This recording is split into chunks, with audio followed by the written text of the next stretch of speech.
क्या हाल है दोस्तों। मेरा नाम विकास सोनी आईपी है। आप सब बच्चों का फिर से स्वागत करता हूं आईपी की सीरीज में। ये सीरीज आपको बता दूं कंटिन्यू चलेगी अप टू योर एग्जाम। चिंता वाली कोई बात नहीं है, वीडियोस लगातार आपको मिलती रहेगी। और इस सीरीज में हम कवर कर रहे हैं एनडीए के लिए, एयरफोर्स के लिए, नेवी के लिए, सीडीएस के लिए फिजिक्स का कंप्लीट कोर्स। कोई दो चार ज्ञान की बातें नहीं, सारी की सारी कंप्लीट फिजिक्स करवा रहा हूँ। आपको शायद पता होगा। तो कंटिन्यू करते हैं हमारे टॉपिक्स को। लास्ट टाइम तक हमने ऑप्टिक्स पढ़ने के बाद मॉडर्न फिजिक्स स्टार्ट कर दी थी। आपने लास्ट वाली वीडियोस नहीं देखी तो आप आई बटन पे क्लिक करके चेक कर सकते हैं। डिस्क्रिप्शन में भी आपको पूरे लिंक्स गिवन है, आप उसमें भी चेक कर सकते हैं। न्यूक्लियर फिजिक्स वाला हमने पोर्शन स्टार्ट कर दिया था, आपको पता होगा मॉडर्न फिजिक्स का ही ये पार्ट है। न्यूक्लियस के बारे में बता दिया था कि डिस्कवरी कब हुई थी, किसने की थी, क्या क्या चीजें होती हैं न्यूक्लियस के अंदर। न्यूक्लियस से रिलेटेड टर्म्स को भी हमने समझा था। एंड जो रिसेंट सबसे लास्ट वाली वीडियो थी उसके अंदर हमने आइसोटोप्स के बारे में पढ़ा था। तो वो वीडियो जरूर देख लें क्योंकि आपको आसान हो जाएगा इस वीडियो को समझना भी। तो आज का जो पहला टॉपिक है बेटा जी वो है आइसोबार्स। देखिए आइसोबार्स किनको कहा जाता है।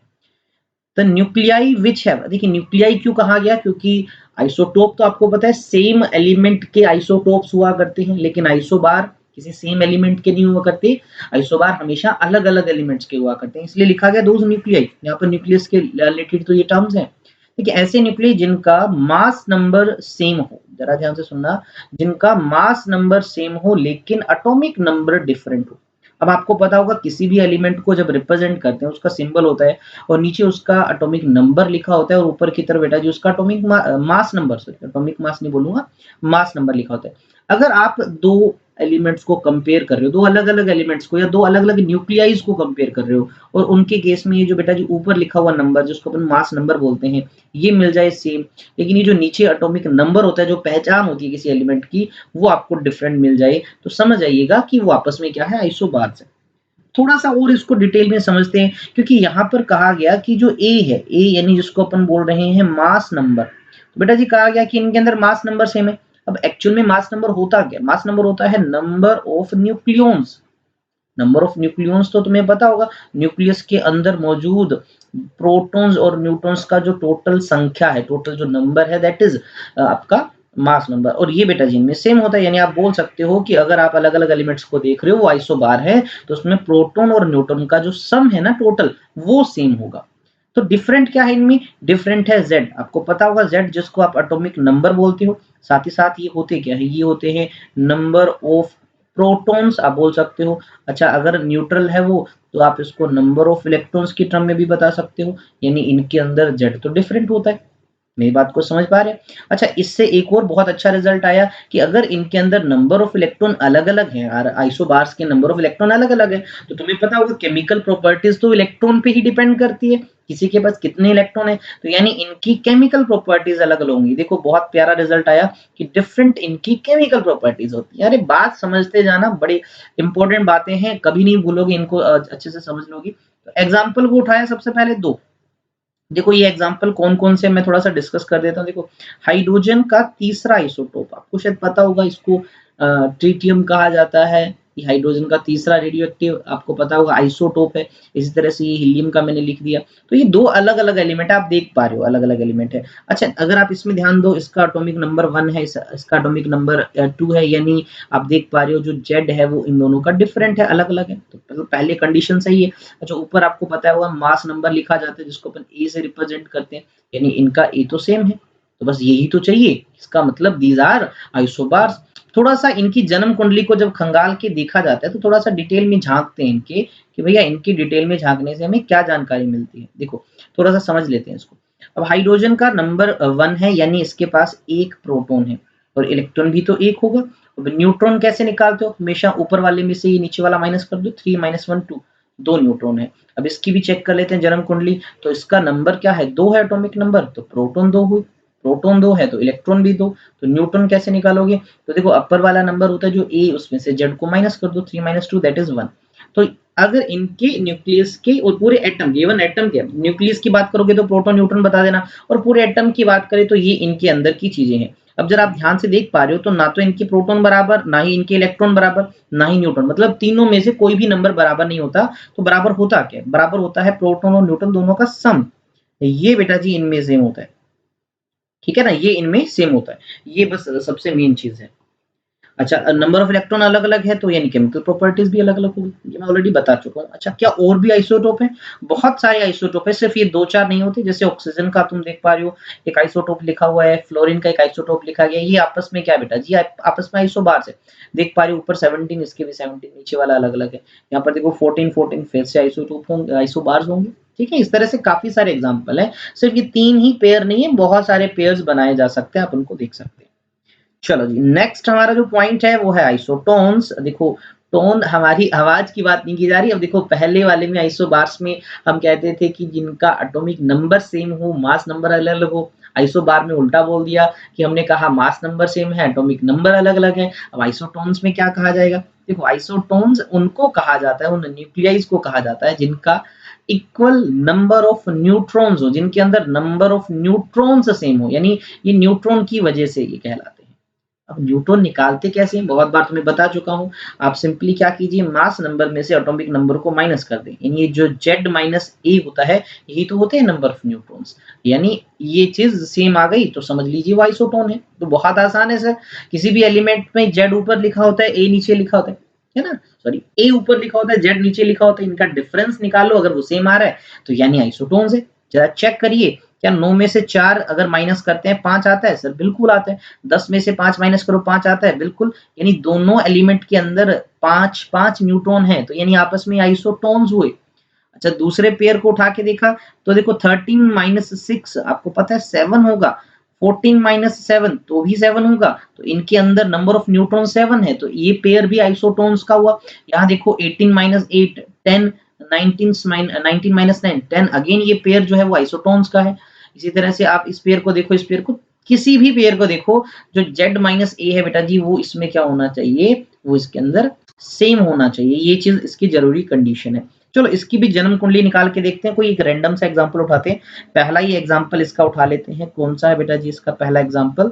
एक तो बैरियम है 49। अच्छा, इसके साथ एक और कौन सा ले रखा है? इसके साथ बेटा जी हमें लिखा है, हाँ, बोरोन 510 ले रखा है। बोरोन 510। तो इन दोनों की जन्म कुंडली थोड़ा-सा देखते हैं, थोड़ा-सा और समझते हैं इस कांसेप्ट को यार। तो ये जो नीचे लिखा होता है ये नंबर ऑफ प्रोटॉन बताता है। इसके पास बेटा जी 4 प्रोटॉन है। इसके पास अगर प्रोटॉन्स को देखिए तो 5 प्रोटॉन है। चलो प्रोटॉन देख लीजिए, इलेक्ट्रॉन भी इतने होंगे अगर ये न्यूट्रल एटम है तो, यानी जितने प्रोटॉन होते हैं उतने इलेक्ट्रॉन होते हैं। न्यूट्रॉन्स को चेक करें तो 9 माइनस 4 5 है इसके पास। यहाँ पर चेक कीजिए तो इसके पास भी 5 है। अच्छा, बस एक ही रिजल्ट निकल के आया कि यार इसमें न्यूट्रॉन ही सेम है, बाकी सारा का सारा जो जुगाड़ है ना वो सारा का सारा बेटा जी क्या है, डिफरेंट है। ये पता लगा हमें इससे। चलो next one is mirror nuclei. देखो मिरर न्यूक्लियाई, मिरर का कुछ लॉजिक होगा। अब मिरर की खास बात क्या होती है, तुम देखो अगर अपन एक प्लेन मिरर की बात करते हैं, यहाँ पर स्फेरिकल मत समझ लेना। आप अगर एल को ऐसा रखते हो तो आपको ऐसा दिखता है, बिल्कुल ऐसे ही तो मिरर न्यूक्लियाई तभी तो कहते हैं इसको। अच्छा, अब यहाँ पर मिरर न्यूक्लियाई वाला क्या सीन है? देखो अगर आप दो किसी एलिमेंट्स को उठाते हो, आप उसके अंदर के न्यूट्रॉन और प्रोटॉन के नंबर को चेक करो। अगर उनके नंबर ऑफ प्रोटॉन और न्यूट्रॉन इंटरचेंज हो रही हो, इंटरचेंज का मतलब किसी, मान लीजिए आपके पास एक एक्स एलिमेंट है, एक वाई एलिमेंट है, एग्जांपल के लिए बता रहा हूँ, इसके पास एक प्रोटॉन है, इसके पास 3 न्यूट्रॉन है, और मान लीजिए इसके पास 3 न्यूट्रॉन है और इसके पास बेटा, सॉरी थोड़ा सा अलग मैंने लिख दिया। अब दूसरे के पास मान लीजिए जो प्रोटॉन है वो 3 हो जाए, न्यूटन 1 हो जाए, तो देखो बिल्कुल उल्टा काम हो रहा है। इसके पास 1 प्रोटॉन थे तो इसके पास 1 न्यूट्रॉन है, इसके पास 3 न्यूट्रॉन थे, इसके पास 3 प्रोटॉन है। तब हम क्या बोलेंगे, भैया ये जो एक्स और वाई है आपस में मिरर न्यूक्लियाई है। This is the condition. थोड़ा सा समझ लेते हैं, ऊपर देखते हैं डेफिनेशन वाइज। देखिए न्यूक्लियाई जिनके अंदर सेम मास नंबर हो। अच्छा, एक और बात पता लगी, इनका मास नंबर भी सेम होता है, ऊपर वाला सेम मिलेगा। मतलब कंफ्यूज मत होना, ए जिसके अंदर सेम है वो आइसोबार भी कहलाते हैं, यानी दीज आर आल्सो आइसोबार्स। तो मिरर न्यूक्लियाई होते हैं बेटा जी वो आइसोबार्स भी होते हैं, आइसोबार्स टू, आइसोबार भी होते हैं। देखो बहुत अच्छी बात पता लगी। But with proton number and neutron number interchange, लेकिन इनके प्रोटॉन और न्यूट्रॉन नंबर इंटरचेंज होते हैं।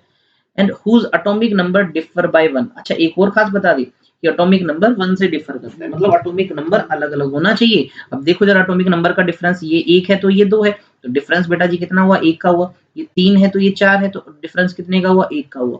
तो ये कंडीशन है। बहुत अच्छा रिजल्ट पता लगा हमें इसके अंदर कि एक तो मास नंबर तो सेम होगा इनमें यहाँ लिख देता हूँ बेटा जी, इनके अंदर जो m है वो सेम होगा और जो z है ना, इसके लिए अगर आप z देखोगे, z डिफरेंट होगा और ये जो डिफरेंस होगा ना वो कितना होगा बेटा जी, वो डिफरेंस 1 होगा। एग्जाम्पल में आप देखो, आपको हाइड्रोजन और हीलियम का ये जो आइसोबार्स है वो दे रखे हैं। चलो इसको चेक करते हैं, जन्म कुंडली इनकी भी निकाल के देखते हैं। हाइड्रोजन का ये तीसरा आइसोटोप है और हीलियम का ये वाला आपको आइसोटोप दे रखा है। जब इनको खंगाल के हमने देखा और हमें कुछ पता लगा भाई, क्या पता लगा, चलो चेक कर लेते हैं इनको। चलो इसको चेक करते हैं, तो इसमें प्रोटॉन है 1, न्यूट्रॉन देखो तो न्यूट्रॉन होता है डिफरेंस, 3 में से 1 गया 2।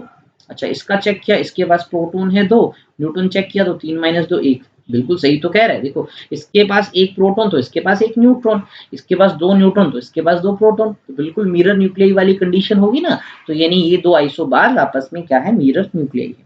ऐसे और भी पेयर दे रखे हैं, जैसे लिथियम बेरिलियम वाला, ऐसे काफी सारे पेयर बनाए जा सकते हैं जो आइसोबार्स वाले और नंबर 1 का डिफरेंस हो उनके एटॉमिक नंबर का। चलो आगे बढ़ते हैं एक और कैटेगरी पे, जो है आइसोडायस्फीयर्स। देखिए क्या है आइसोडायस्फीयर्स। अब ये होते क्या है, इसके लिए आपको सबसे पहले आइसोटोपिक नंबर के बारे में पता होना चाहिए।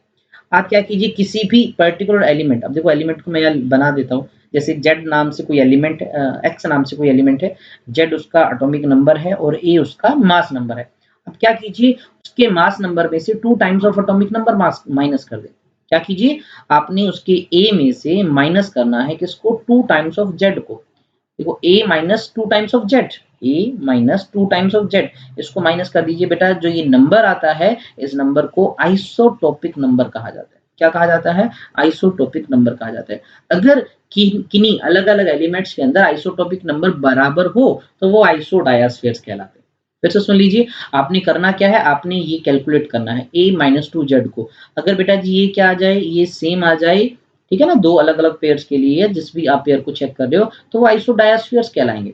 चलो चेक करते हैं। जैसे सबसे पहले यहाँ पर लिखा गया है पोटेशियम का, लिखा गया 1939, तो इसका हमने एन चेक निकाला, एन निकाला, आइसोटोपिक नंबर निकाला। क्या किया, देखो 39 ऊपर वाले में से क्या माइनस करना है, नीचे वाले का डबल, 2 टाइम्स ऑफ 19, तो 38 हो गया ये तो आपके पास आइसोटोपिक नंबर आया 1। चलो हम अब फ्लोरीन का भी चेक कर लेते हैं। चलो इसको जब चेक किया, F919, इसमें भी चेक किया, तो 19 में से किसको माइनस करना है, 2 टाइम्स ऑफ 9 को, तो ये भी कितना आया, 1 आया। तो दोनों के लिए बेटा जी आप देखो n की वैल्यू आपने निकाली, आइसोटोपिक नंबर निकाला, आइसोटोपिक नंबर दोनों के लिए सेम आया, 1 आया। दैट्स वाई ये दोनों आपस में क्या है, आइसोडायस्फीयर्स है। आई थिंक सब चीजें क्लियर होती जा रही हैं। वीडियो पसंद आई बेटा जी, लाइक की कमी मत करना, लाइक करते रहना, शेयर कर दीजिए इस वीडियो को, एंड साथ में आप अपने दोस्तों को भी शेयर करें इस वीडियो को अगर अच्छी लगी हो तो। चलो बढ़ाते हैं आगे इस टॉपिक को। अब अगला टॉपिक है आइसो इलेक्ट्रॉनिक्स। अब देख लीजिए नाम से काफी कुछ क्लियर हो रहा है। आइसो मतलब सेम है, इसमें इस बार क्या है, इलेक्ट्रॉनिक वर्ड लिखा गया, तो यानी इनमें नंबर ऑफ इलेक्ट्रॉन सेम हो। देखिए species with same number of electrons, जिनमें इलेक्ट्रॉन्स का नंबर सेम हो, उनको आइसो इलेक्ट्रॉनिक स्पीसीज कहा जाता है। जैसे सोडियम एन प्लस लिख रखा है, मैग्नीशियम 2 पॉजिटिव। हालांकि देखो सोडियम का न्यूट्रल एटम होता है बेटा जी, तो इसका एटॉमिक नंबर जो है बेटा जी वो 11 होता है, और आपको मास नंबर तो पता हुआ है 23 है। तो यहाँ एटॉमिक नंबर से काम चल जाएगा, क्योंकि प्रोटॉन न्यूट्रॉन बराबरी होती है न्यूट्रल में। और मैग्नीशियम का वैसे एटॉमिक नंबर होता है 12। लेकिन अब यहाँ ध्यान दीजिए, यहाँ N प्लस लिख रखा है और Mg2 प्लस लिख रखा है। इसका मतलब क्या है, देखो सोडियम वाला जो है 11 वाला, उसने एक इलेक्ट्रॉन लॉस किया। देखो प्लस का एक चार्ज आया तो एक इलेक्ट्रॉन लॉस किया, तो एक इलेक्ट्रॉन लॉस कर रखा है, तो यानी इसके पास बेटा जी कितने प्रोटॉन, प्रोटॉन तो 11 ही रहेंगे, इलेक्ट्रॉन कितने बेटा जी, इसके पास 10 है क्योंकि एक लॉस कर रखा है। अच्छा यहाँ पर 12 प्रोटॉन होने चाहिए, लेकिन 2 पॉजिटिव है यानी 2 लॉस कर रखे, तो 2 माइनस कर दो बेटा जी, इसके पास भी 10 इलेक्ट्रॉन है। तो यानी दोनों के पास, अगर तुम Na प्लस को चेक करो तो इसके पास 10 इलेक्ट्रॉन्स हैं, और 2G Mg2 पॉजिटिव को चेक करो बेटा जी, इसके पास भी 10 इलेक्ट्रॉन है। नंबर ऑफ इलेक्ट्रॉन इनके पास सेम है, तो इसलिए इनको क्या कहा गया, आइसो इलेक्ट्रॉनिक। ध्यान देना कि ये चार्ज्ड स्पीसीज हैं, ये चार्ज स्पीसीज हैं। अगर चार्ज ना होता तो ये न्यूट्रल होती, न्यूट्रल होती तो इनके नंबर ऑफ प्रोटॉन और इलेक्ट्रॉन अलग अलग होते। ठीक है, ये बातें तुम्हें समझ आनी चाहिए। चलो अगला कंसेप्ट अब नया देखिए क्या है, वो है energy mass relation. Albert Einstein uncle ji की सबसे फेमस इक्वेशन, हालांकि उनको नोबेल प्राइज जो मिला था वो फोटो इलेक्ट्रिक इक्वेशन के लिए मिला था। तो ये भी एक बड़ी ही शानदार इक्वेशन है जो कि है एनर्जी मास रिलेशन, बच्चे बच्चे को पता है। अब ये रिलेशन है क्या, तो हमारे अंकल जी ने, अंकल जी तो क्या बोलेंगे, दादा परदादा जी हो गए, बहुत वो एज थे तो उन्होंने कहा एनर्जी और जो मास है वो दोनों इंटर रिलेटेड टर्म्स हैं, वो आपस में रिलेटेड हैं। वो कैसे रिलेटेड है? अगर किसी के पास मास यानी द्रव्यमान है तो उसको एनर्जी में बदला जा सकता है और जो एनर्जी है वो मास में बदल सकती है, यानी ये इंटर कन्वर्टेबल है। हालांकि ये बहुत बहुत एक वाइड कंसेप्ट है, इतनी छोटी सी बात नहीं है एनर्जी और मास कंजर्वेशन की। अच्छा, मैं तुम्हें मॉडर्न फिजिक्स के अंदर एक बड़ा ही स्पेशल लेक्चर भी दूंगा जिसके अंदर मैं तुम्हें न्यूक्लियर फोर्स से रिलेटेड या उससे रिलेटेड जो सब एटॉमिक पार्टिकल्स हैं उनके बारे में भी एक दिन डिटेल में बताऊंगा। बहुत शानदार रहने वाले लेक्चर्स आपके मॉडर्न फिजिक्स के, चिंता ना करें। तो यहाँ पर अंकल जी ने क्या कहा, आइंस्टाइन जी ने ये कहा कि जो मास है m जिससे रिप्रेजेंट करते हैं और एनर्जी जिसको अपन E से रिप्रेजेंट करते हैं, ये दोनों इंटर कन्वर्टेबल हैं, यानी मास ही एनर्जी में कन्वर्ट होता है और एनर्जी से ही मास बना है। तो क्या इनमें कोई रिलेशन है? जी बिल्कुल, उन्होंने एक रिलेशन भी दिया। आप सबने सुना होगा E is equal to mc square. कहते हैं कि देखो एनर्जी निकालना बेहद आसान है, आप जिस मास से एनर्जी चाहते हो उसको आप मल्टीप्लाई कर दो, गुना कर दो भैया। किससे गुना करना है? सी स्क्वायर से। सी यहाँ पर क्या है? सी है स्पीड ऑफ लाइट, वैक्यूम वाली लाइट। कितनी? 9, इसकी वैल्यू सबको पता है यार, 3 गुना में 10 की पावर कितना होता है? 8 मीटर पर सेकेंड। फिक्स होता है, सब बच्चों को पता है। हाईएस्ट वैल्यू लाइट की वैक्यूम में होती है, उसी को सी से रिप्रेजेंट करते हैं। तो क्या करना है? मास को सी स्क्वायर से मल्टीप्लाई कर दो, आप एनर्जी निकाल सकते हैं। तो ये एक काफी इंपॉर्टेंट फॉर्मूला आ गया। जब भी गिवन मास को एनर्जी में कन्वर्ट करना हो या आपको कहा जाए कि इस मास की इक्विवेलेंट कितनी एनर्जी होगी, तो ये वाला फॉर्मूला चिपका डालना, लगा देना, लाइव झिंगा लाला हो जाएगी। अब यहाँ पर इस चैप्टर में सर, इस चैप्टर के अंदर क्या किया जाए? अच्छा, इस चैप्टर में मैं पहुंचने से पहले तुम्हें कुछ ज्ञान की बातें बता दूं बेटा जी।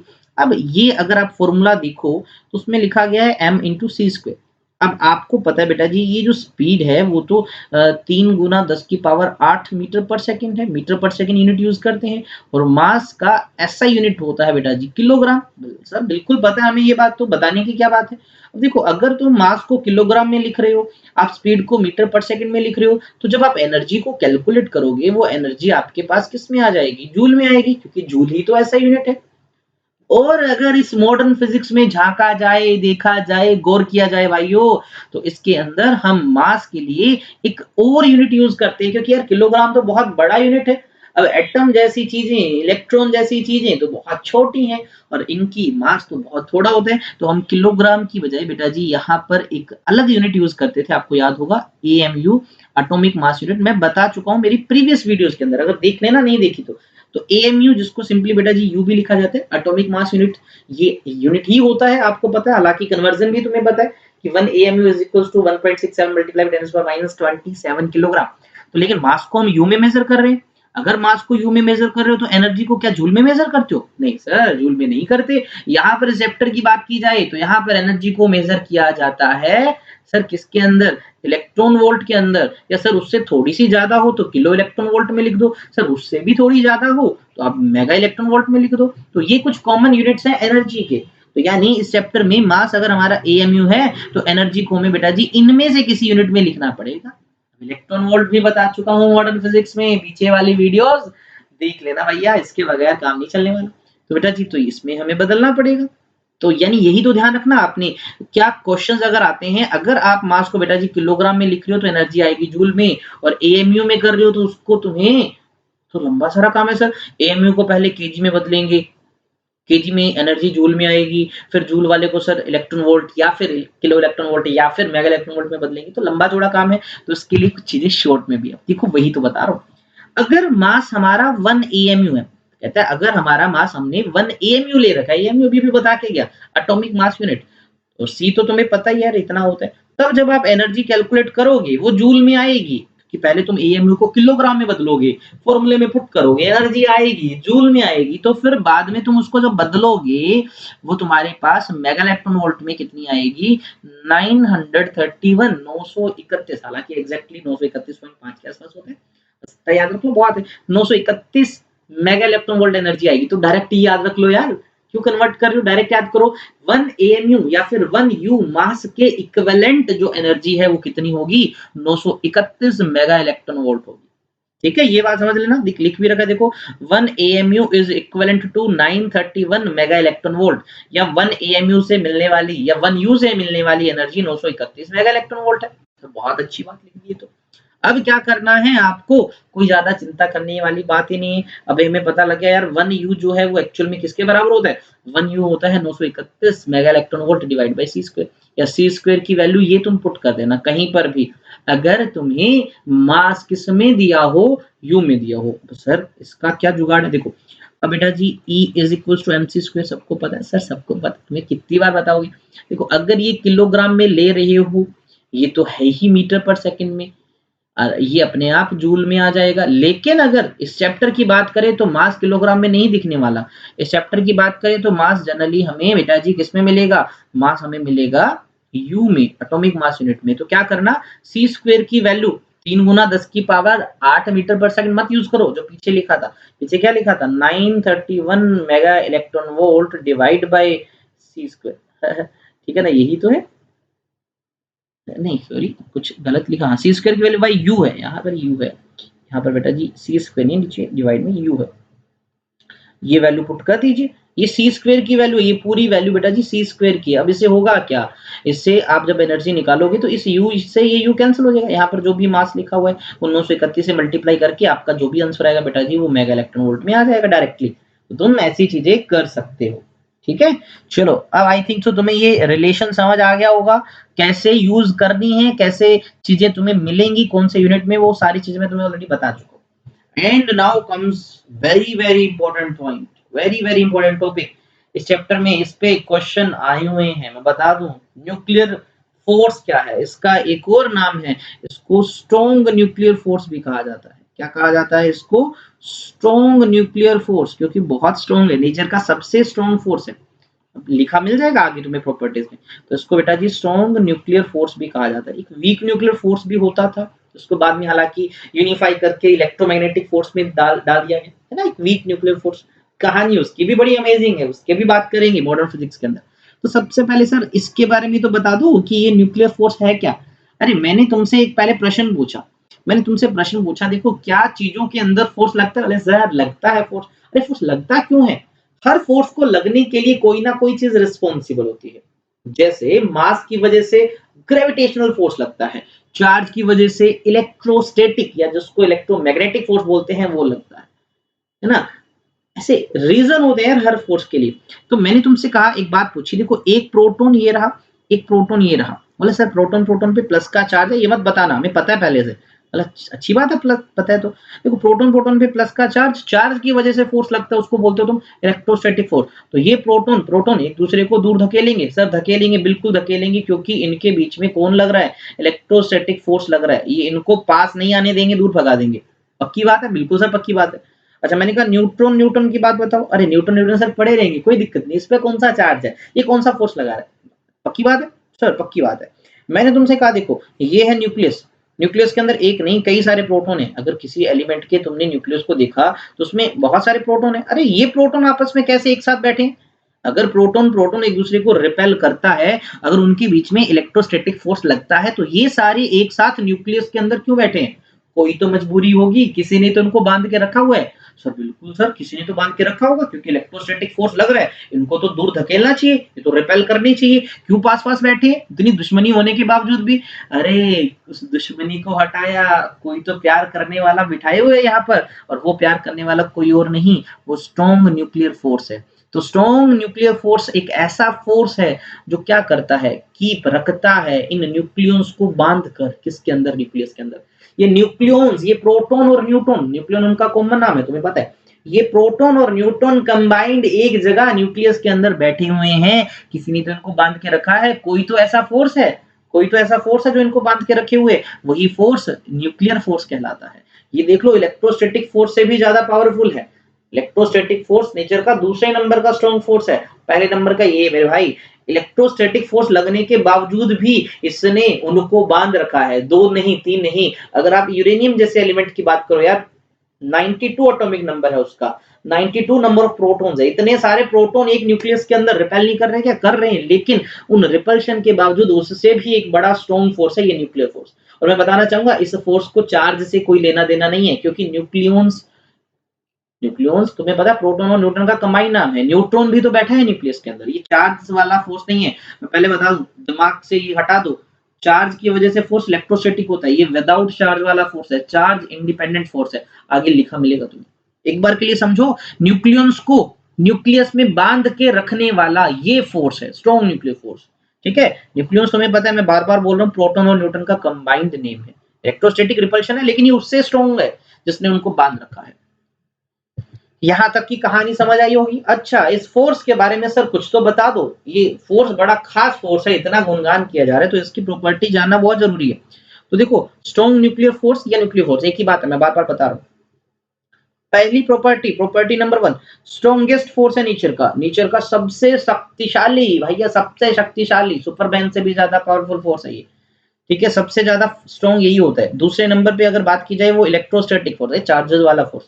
तीसरे नंबर पे बेटा जी न्यूक्लियर फोर्स आता है, सॉरी वीक न्यूक्लियर फोर्स आता है। कहा जाता है कि जो सब एटॉमिक पार्टिकल्स है, जब न्यूक्लियस के टूटने की बात आए तो बहुत सारे नए नए तरह के पार्टिकल प्रजातियां निकल आती हैं, उनके बीच में भी एक फोर्स लगता है वीक न्यूक्लियर। हालांकि बाद में इसको हटा दिया गया और ये इलेक्ट्रोस्टैटिक की ही कैटेगरी के अंदर रख दिया गया।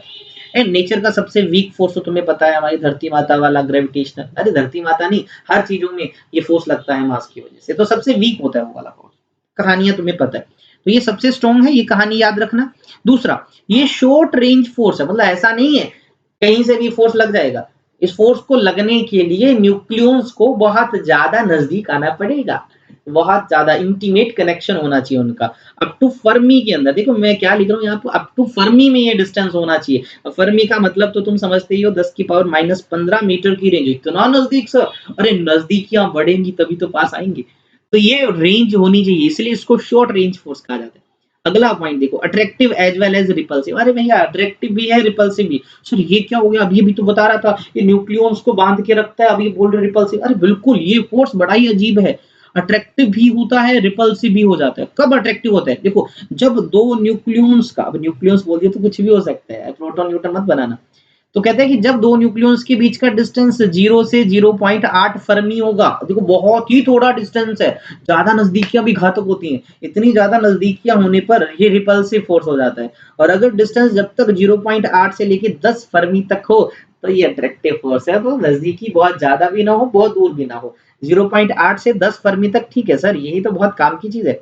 और अगर ये जो डिस्टेंस है 10 फर्मी से भी ज्यादा हो गया तो ये फोर्स लगता ही नहीं है। देखो बहुत ज्यादा दूरियां हो जाती हैं तो इंसानों में वो कहाँ मिलते हैं, एक दूसरे के साथ ही कहाँ रहते हैं, तो ये फोर्स लगना भी बंद हो जाता है। अगली प्रॉपर्टी पे बढ़ते हैं, देखो बहुत प्यारी प्रॉपर्टी है ये, चार्ज इंडिपेंडेंट, बहुत प्यारी प्रॉपर्टी है। स्टार लगा रहा हूं, क्या ये चार्ज पे डिपेंड नहीं करता, प्रोटॉन प्रोटॉन के बीच में भी ये फोर्स लगता है, प्रोटॉन न्यूट्रॉन के बीच में भी लगता है, और न्यूट्रॉन न्यूट्रॉन के बीच में भी लगता है, सब पे बराबर फोर्स लगता है। इनको चार्ज से कोई लेना देना नहीं है, मतलब भेदभाव नहीं करता चार्ज को देखकर, ये न्यूट्रल है यार इस पे तो क्या फोर्स लगाना है, और ये तो चार्ज पार्टिकल इस पे फोर्स लगा, ऐसा कुछ नहीं है, ये चार्ज इंडिपेंडेंट है।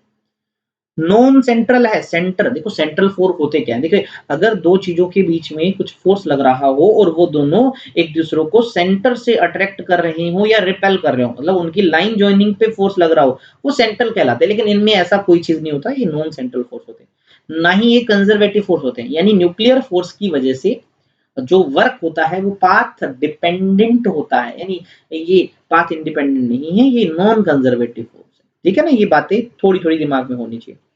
सैचुरेटेड फोर्स, अच्छा सैचुरेटेड फोर्स किसको कहा जाता है, देखो जब दो चीज के बीच में कोई फोर्स लग रहा हो और पास में कोई तीसरा आ जाए, तो भैया वो फोर्स अगर उतना ही रहता है, दो चीजों के बीच में लगने वाला फोर्स तीसरे के आने पर चेंज ना हो, इस नेचर को सैचुरेटेड फोर्स कहा जाता है। तो यही तो है प्यार मियाँ बीवी का, कोई तीसरा आए ना आए उन पे कोई फर्क नहीं पड़ना चाहिए, सैचुरेटेड नेचर है, ये होता है इनके पास। लेकिन ये इनवर्स स्क्वायर लॉ को ओबे नहीं करते। अब ये इनवर्स स्क्वायर लॉ आपने सुना सुना होगा, जब आपने ग्रेविटेशनल फोर्स पढ़ा था 11वीं में, और मैं पढ़ाऊंगा तुम्हें, तो कुछ इस तरह से फॉर्मूला था। इलेक्ट्रोस्टैटिक फोर्स में बेटा जी कुछ इस तरह से फॉर्मूला होता है, अगर आप जरा दोनों को ध्यान से देखो, दोनों में ही डिवाइड में आर स्क्वायर दिख रहा है दोनों, यानी फोर्स जो होता है बेटा जी वो आर स्क्वायर के इनवर्सली वेरी करता है। लेकिन यहाँ पर ऐसा कुछ नहीं है, ये ओबे नहीं करता इस इनवर्स स्क्वायर वाली कंडीशन को। बातों को समझना बहुत इंपॉर्टेंट चीजें हैं। तो ये थी कुछ बातें न्यूक्लियर फोर्स की जो मैंने अब तक तुम्हें बताई। अट्रैक्टिव, रिपल्सिव, सब कुछ मैंने तुम्हें बता दिया। अच्छा, मैं एक छोटा सा तुम्हें जिक्र कर देता हूँ। देखो, न्यूक्लियर फोर्स के बारे में काफी कुछ बताया था जापान के एक साइंटिस्ट ने, युकावा ने एक थ्योरी भी दी थी न्यूक्लियर फोर्स की, कि भैया ये न्यूक्लियर फोर्स लगता क्यों है। मैं थोड़ा सा हिंट दे देता हूँ। तो उन उन थ्योरी में युकावा ने यही कहा, देखो ये जो न्यूक्लियॉन्स होते हैं, ये जो प्रोटॉन और न्यूट्रॉन होते हैं, एक्चुअल में इनका कोर सेम होता है। इनके ऊपर एक क्लाउड होता है मिजोन्स नाम के पार्टिकल्स का। तो उन्होंने थ्योरी दी थी एक, ठीक है, मिजोन थ्योरी दी थी। कई कैटेगरी बताई थी उसके, पाई मिजोन होता है, न्यूट्रल वाला, पॉजिटिव वाला, नेगेटिव वाला, और उसी नियोन्स के, पाई मिजोन्स के एक्सचेंज से ये वाला फोर्स लगता है। इतना डीप पे अपने को नहीं जाना, हालांकि मैंने थोड़ा सा आपको हिंट दे दिया कि आपको पता होना चाहिए कि इस स्ट्रॉन्ग न्यूक्लियर फोर्स के बारे में सॉलिड थ्योरी किस बंदे ने दी, जापान के युकावा ने दी। ठीक है, चलो जी बढ़ते हैं अगले टॉपिक पे, जो कि है मास डिफेक्ट का। ठीक है, मास डिफेक्ट का कंसेप्ट। पहले मैं तुम्हें इस कंसेप्ट को थोड़ा सा समझा देता हूं ताकि तुम्हारे दिमाग में चीजें क्लियर हो जाए। मैंने तुमसे एक बात बोली, देखो मेरे पास मान लीजिए ऐसे 2 प्रोटॉन है और मान लीजिए 3 न्यूट्रॉन है, लेकिन है सारे वो अलग-अलग। ठीक है ना, अलग-अलग है। मान लीजिए मानना ही तो है। तो मान लीजिए हर एक का मास 1 ग्राम, वैसे ग्राम में होता नहीं है मास, आपको पता है एएमयू में होता है, या मैं सिर्फ समझाने के लिए बता रहा हूँ। मान लीजिए बेटा जी हर एक का मास 1 ग्राम है, तो इस प्रोटॉन का हुआ बेटा जी 1 ग्राम, किलोग्राम लिख दिया मैंने ना, 1 ग्राम, ये भी 1 ग्राम, अरे सर 5 ग्राम होगा ना टोटल इनका, बिल्कुल ठीक है 5 ग्राम होगा। मैंने अलग-अलग चीजों को देखा, मैंने बोला 2 प्रोटॉन है तो 2 ग्राम इनका हो गया, 3 न्यूट्रॉन है 3 ग्राम इनका हो गया, टोटल 5 ग्राम होना चाहिए सर, बिल्कुल 5 ग्राम है, हमने चेक किया। फिर हमने क्या किया, हमने तो क्या किया अपने आप ही तो हुआ। फिर क्या किया, ये पांचों आपस में मिल गए किसी तरीके से, और इन्होंने मिलकर बना दिया एक न्यूक्लियस। क्या बना दिया बेटा जी, इन्होंने बना दिया एक न्यूक्लियस। यानी अब ये पांचों के पांचों उस न्यूक्लियस के अंदर कुछ इस तरह से आ गए, यानी इनसे न्यूक्लियस बन गया। और जब आपने इस कंबाइंड न्यूक्लियस का जब मास चेक किया, ये स्लाइटली मान लीजिए 4.9 ग्राम मिला।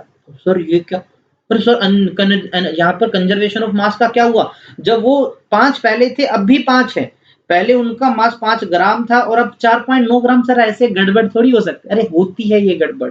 तुम मुझे बताओ पहले और अब में क्या फर्क है। पहले सर ये आजाद थे, मस्त मोला थे, अलग अलग थे, लेकिन अब सर अब ये कंबाइंड होके न्यूक्लियस बन गए। तो यार न्यूक्लियस बने हैं, कंबाइंड हुए हैं, तो कॉम्बिनेशन कौन सा आसान है, इनको जोड़ना कौन सा आसान है।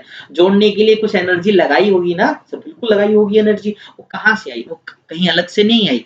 यहाँ देखो जरा, इन दोनों के मास में कुछ डिफरेंस दिख रहा होगा, बिल्कुल सर 0.1 ग्राम का डिफरेंस, ये मास इतना जो है ना इसका डिफरेंस है। अरे यही मास तो बदला एनर्जी के अंदर बेटा, यही मास तो बना एनर्जी ताकि ये जुड़ सके। इसका मतलब क्या हुआ, इंडिविजुअल न्यूक्लियॉन्स का मास कुछ अलग होता है, वो न्यूक्लियस मिलके जब न्यूक्लियस बना देते हैं, वो न्यूक्लियॉन्स मिलके जब न्यूक्लियस बना देते हैं, उनका कंबाइंड का मास अलग अलग होता है। तो इनके बीच का ये जो डिफरेंस देख रहे हो, जैसे इस एग्जांपल में जो डिफरेंस आया बेटा जी वो कितना आया, इस एग्जांपल में जो डिफरेंस आया वो आपका 0.1 ग्राम आया। तो बेटा जी ये जो डिफरेंस है ना, इसको एक नाम दिया गया, इसको बोलते हैं मास डिफेक्ट। क्या बोला जाता है बेटा जी, मास डिफेक्ट बोला जाता है। ठीक है ना, ये मास डिफेक्ट जाता कहाँ है, ये मास डिफेक्ट एक्चुअल में बेटा जी एनर्जी में कन्वर्ट होता है, ताकि ये न्यूक्लियस बन सके। न्यूक्लियस को बनाने के लिए एनर्जी चाहिए ना, वो कहीं बाहर से एनर्जी नहीं मांगता, बस अपने ही कुछ मास को एनर्जी में बदल देता है। और एनर्जी मास वाला मैं थोड़ी देर पहले बता चुका हूँ, एल्बर्ट आइंस्टाइन की इक्वेशन, कि मास एनर्जी आपस में क्या होते हैं, इंटर कन्वर्टेबल है, बदले जा सकते हैं। ठीक है, बस यही है आपका मास डिफेक्ट। देख लीजिए अगला जो टॉपिक है बेटा जी वो यही है, मास डिफेक्ट। आई थिंक तो तुम्हें समझ आ गया होगा। देखो मास ऑफ न्यूक्लियस, मतलब कंबाइंड न्यूक्लियस की बात कर रहे हैं, वो हमेशा कुछ कम होता है किससे, sum of masses of its constituent nucleus, वो जिनसे बना है उन न्यूक्लियंस की फ्री स्टेट में टोटल मास निकाल लो और कंबाइंड न्यूक्लियस का मास निकाल लो, तो कंबाइंड न्यूक्लियस का मास हमेशा कम मिलेगा। और ये जो डिफरेंस होता है बेटा जी इसी को मास डिफेक्ट कहा जाता है। आई थिंक सो तुम्हें क्लियर है। देखो जरा एग्जांपल में, यहाँ पर देखो ये सारे फ्री हैं। अब मान लीजिए ये जो रेड कलर वाले तुम्हें दिख रहे हैं ये प्रोटॉन मान लो, ये जो येलो कलर की बॉल्स हैं छोटी छोटी ये न्यूट्रॉन मान लो। अब जरा देखो ये सारे के सारे अलग अलग हैं, ये प्रोटॉन्स मान लो, ठीक है ना, और बेटा जी ये मैंने न्यूट्रॉन मान ली एग्जांपल के लिए। तो ये अलग अलग है स्पीसीज, और ये क्या हुआ, कंबाइंड न्यूक्लियस बन गया। अब तो जो ये कंबाइंड न्यूक्लियस है बेटा जी इसका जो मास है वो थोड़ा सा कम होगा इंडिविजुअल के सम के मास से। इस डिफरेंस को मास डिफेक्ट बोलेंगे। तो निकाले कैसे, देखो इस कंबाइंड का मास, ये पूरे न्यूक्लियस का mass let us suppose capital M है, इंडिविजुअल का निकाल लो।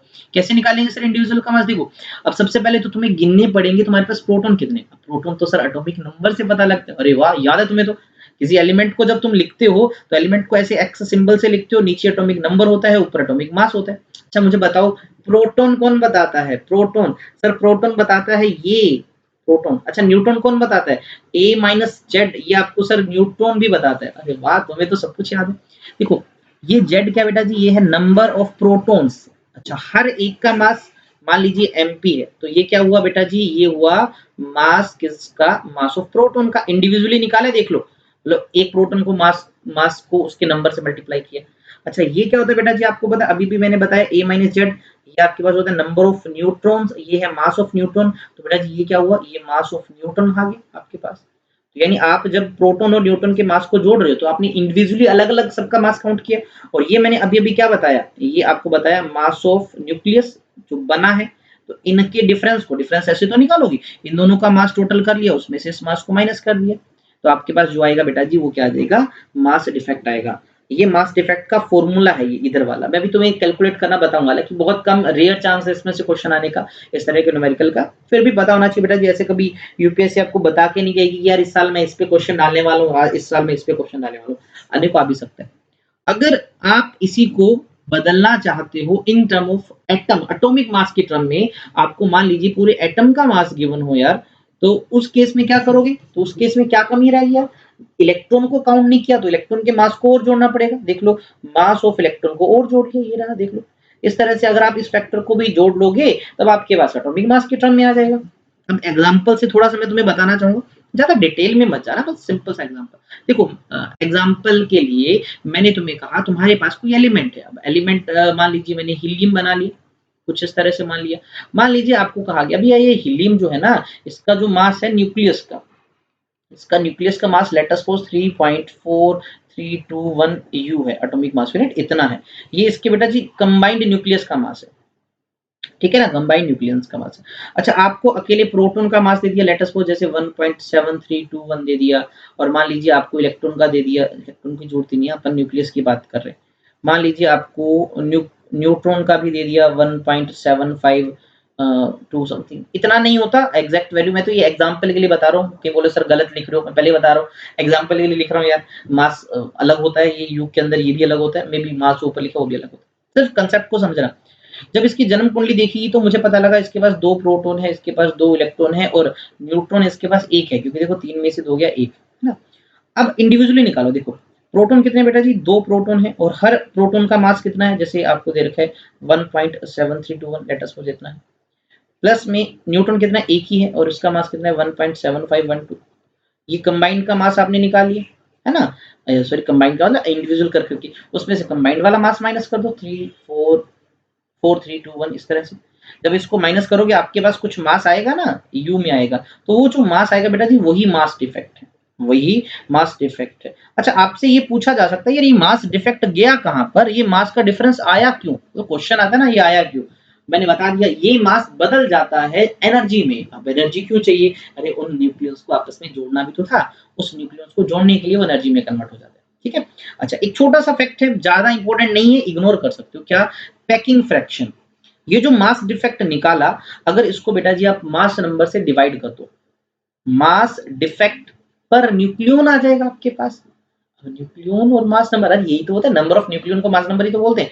मान लीजिए एक एक एग्जांपल के लिए मैंने तुम्हें, एग्जांपल के लिए मैंने मान लिया कि देखो किलोग्राम में होता नहीं, फिर बोल रहा हूँ सिर्फ तुम्हारे दिमाग में घुसाने के लिए, मैंने कहा देखो किसी का मास डिफेक्ट मान लीजिए 100 किलोग्राम आया, और जब आपने उसके अंदर न्यूक्लियस के अंदर न्यूक्लियंस को काउंट किया, प्रोटॉन और न्यूट्रॉन को, वो मान लीजिए 20 है, तो मैंने जब 100 को 20 से डिवाइड किया तो आपके पास आया 5, यानी 5 किलोग्राम पर न्यूक्लियन आया, मतलब हर एक न्यूक्लियन के हिस्से में आने वाला डिफेक्ट। डेल्टा एम तो टोटल डिफेक्ट है, अगर आप उसको ए से डिवाइड कर दोगे तो क्या पता लगेगा, आपको पता लगेगा हर एक के हिस्से में कितना डिफेक्ट आया, हर एक के हिस्से में कितनी कमी आई मास की, दैट इज पैकिंग फ्रैक्शन, उसको पैकिंग फ्रैक्शन कहा जाता है। अब ये पैकिंग फ्रैक्शन का मतलब क्या, ये बताती क्या है, देखो packing fraction measures the stability of nucleus, ये न्यूक्लियस की स्टेबिलिटी के बारे में बताती है। वो कैसे? देखो, अगर smaller the value of packing fraction, अगर किसी के लिए बेटा जी पैकिंग फ्रैक्शन कम है, इसका मतलब पर न्यूक्लियन के हिस्से में आने वाला मास डिफेक्ट कम है, यानी मास डिफेक्ट कम हुआ, मास डिफेक्ट कम हुआ तो एनर्जी भी कम बनी, तो उनको बाइंड करने वाली एनर्जी भी जो है वो क्या हुई? कम हुई। सॉरी, उल्टा मैंने बोल दिया। अगर सुनो, हाँ, पैकिंग फ्रैक्शन क्या है? Smaller the value of packing fraction larger the stability of nucleus, मतलब वो न्यूक्लियस है ज्यादा स्टेबल कहलाएगा। स्टेबल मतलब वो बंधा हुआ है उतनी ज्यादा से, ठीक है। हाँ। अच्छा, एक चीज और मैं बताना चाहूँ, स्टेबिलिटी का इससे ज्यादा मैं तुम्हें बताऊं, बाइंडिंग एनर्जी से पता लगता है। बाइंडिंग एनर्जी का भी आने वाला, चिंता ना करो, बाइंडिंग एनर्जी इसकी नेक्स्ट टॉपिक है, देख लो अभी भी मैंने जो बताया।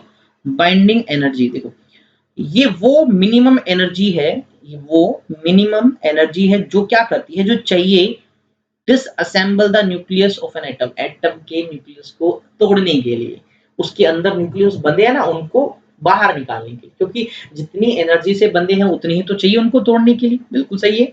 आप ऐसे भी लिख सकते हो, the energy equivalent to mass defect. Mass defect जिस एनर्जी में बदला वो बाइंडिंग एनर्जी ही तो है। अगर किसी का 5 किलो मास डिफेक्ट आया, तो 5 किलो मास एनर्जी में बदला हुआ है ताकि न्यूक्लियस को बाइंड कर सके, इसलिए इनको बाइंडिंग एनर्जी बोलते हैं। जितनी बाइंड करने की एनर्जी लगी है उतनी ही तो कम से कम उसको तोड़ने के लिए चाहिए। देख लो, जैसे कंबाइंड न्यूक्लियस है, इसके कंस्टिट्यूएंट्स को अलग अलग कर दो ताकि ये फिर कभी आपस में मिल ना पाए, इतना दूर दूर भगा दो।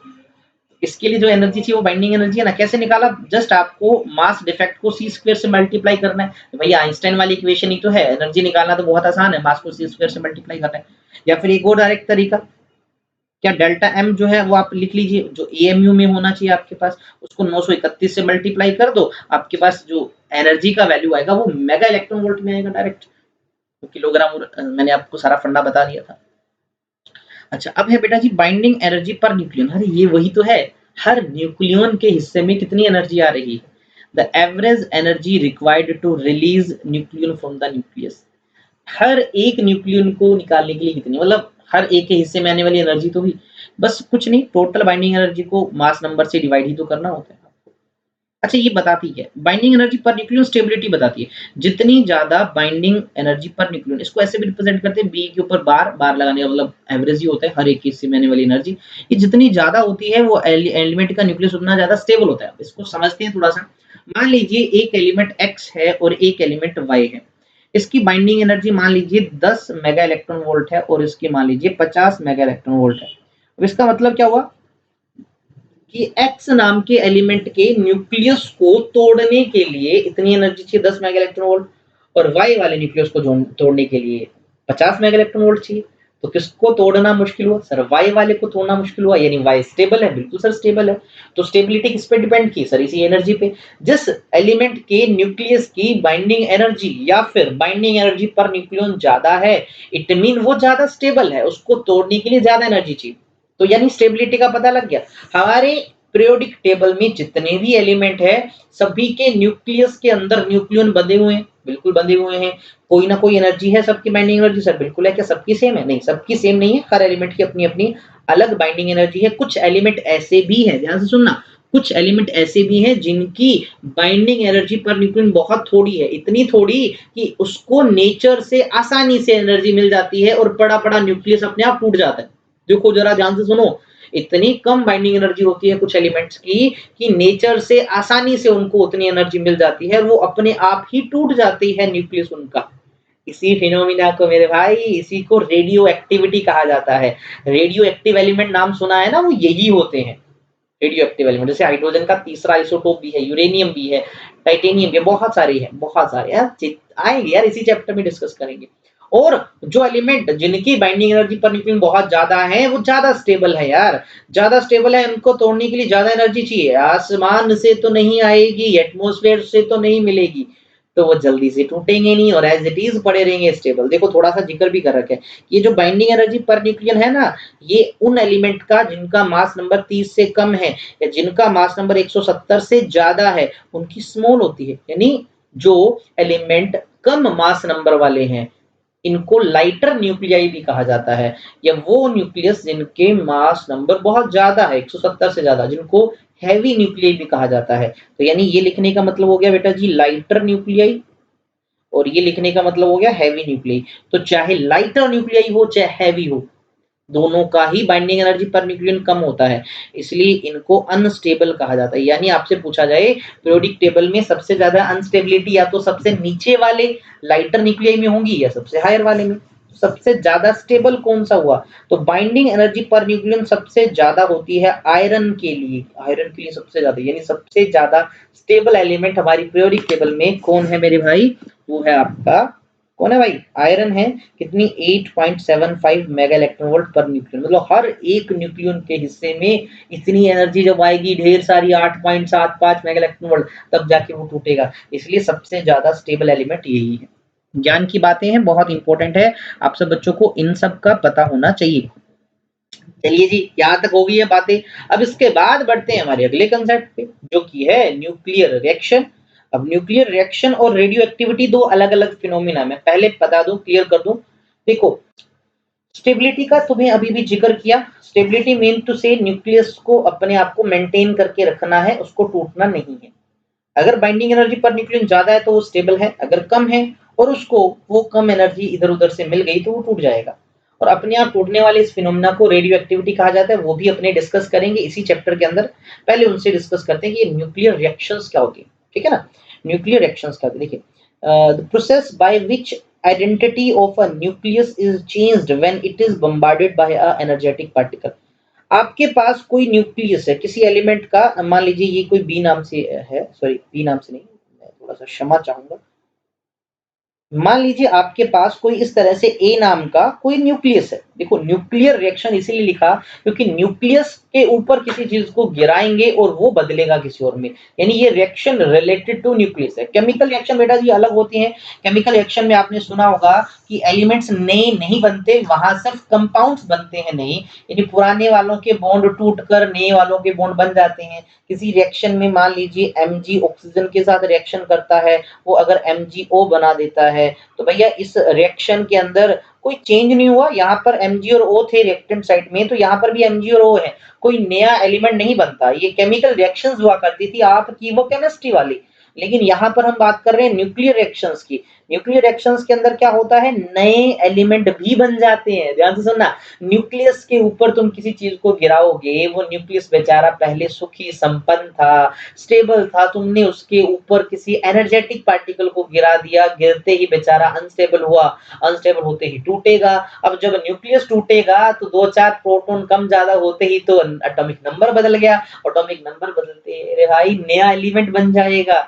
समझ रहे हो मेरी बात को? तो यही तो है न्यूक्लियर रिएक्शन, कि किसी एलिमेंट के ऊपर जब एनर्जेटिक पार्टिकल गिराते हैं, किसी एलिमेंट के न्यूक्लियस पे जब एनर्जेटिक पार्टिकल गिराते हैं, वो न्यूक्लियस अनस्टेबल हो जाता है, बेचारा अनस्टेबिलिटी झेल ही नहीं पाया, टूट गया, टुकड़े टुकड़े हो गए जैसे दिल के हो जाते हैं, और नए नए एलिमेंट बन जाते हैं। साथ में कुछ रेडिएशन वगैरह भी निकल सकते हैं, हम डिस्कस करेंगे इनको क्या क्या निकल सकते हैं इनके साथ।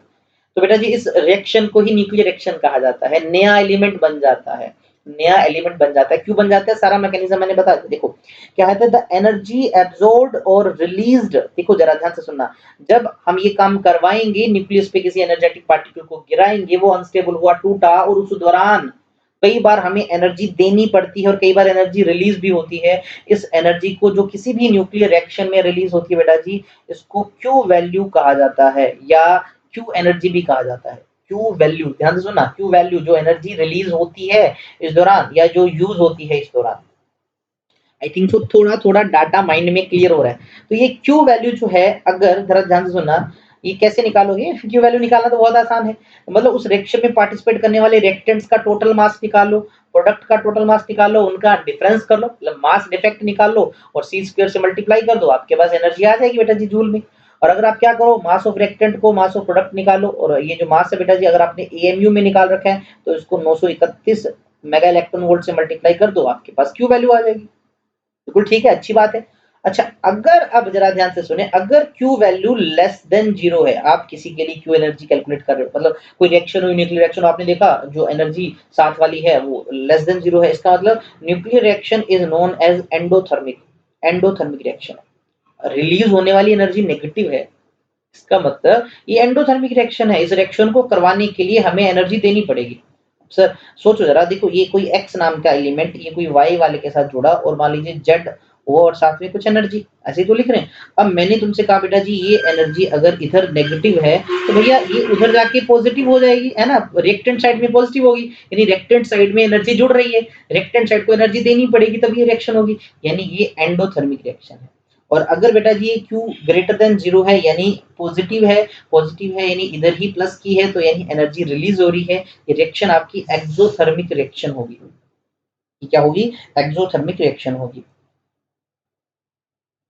अच्छा, एंड इन सब के साथ ध्यान से सुनना, एंड इन सब के साथ कि कोई भी न्यूक्लियर रिएक्शन को आप उठा लो, आप कोई भी न्यूक्लियर रिएक्शन को उठा लो, वो सारी की सारी न्यूक्लियर रिएक्शंस के अंदर कुछ चीजें फिक्स रहती है। जैसे वो कंजर्वेशन ऑफ एनर्जी को फॉलो करेगा, एनर्जी कंजर्व रहती है, मास नंबर कंजर्व रहता है। मास नंबर तुम्हें पता होगा ए जो लिखा जाता है, हमेशा ध्यान रखना कोई भी रिएक्शन हो रही है, ये चीजें बहुत ज्यादा जरूरी है जो मैं तुम्हें बता रहा हूँ, एक एग्जांपल के साथ बताऊंगा कि जो मास नंबर है बेटा जी वो भी कंजर्व रहता है रिएक्शन से पहले, रिएक्शन के बाद।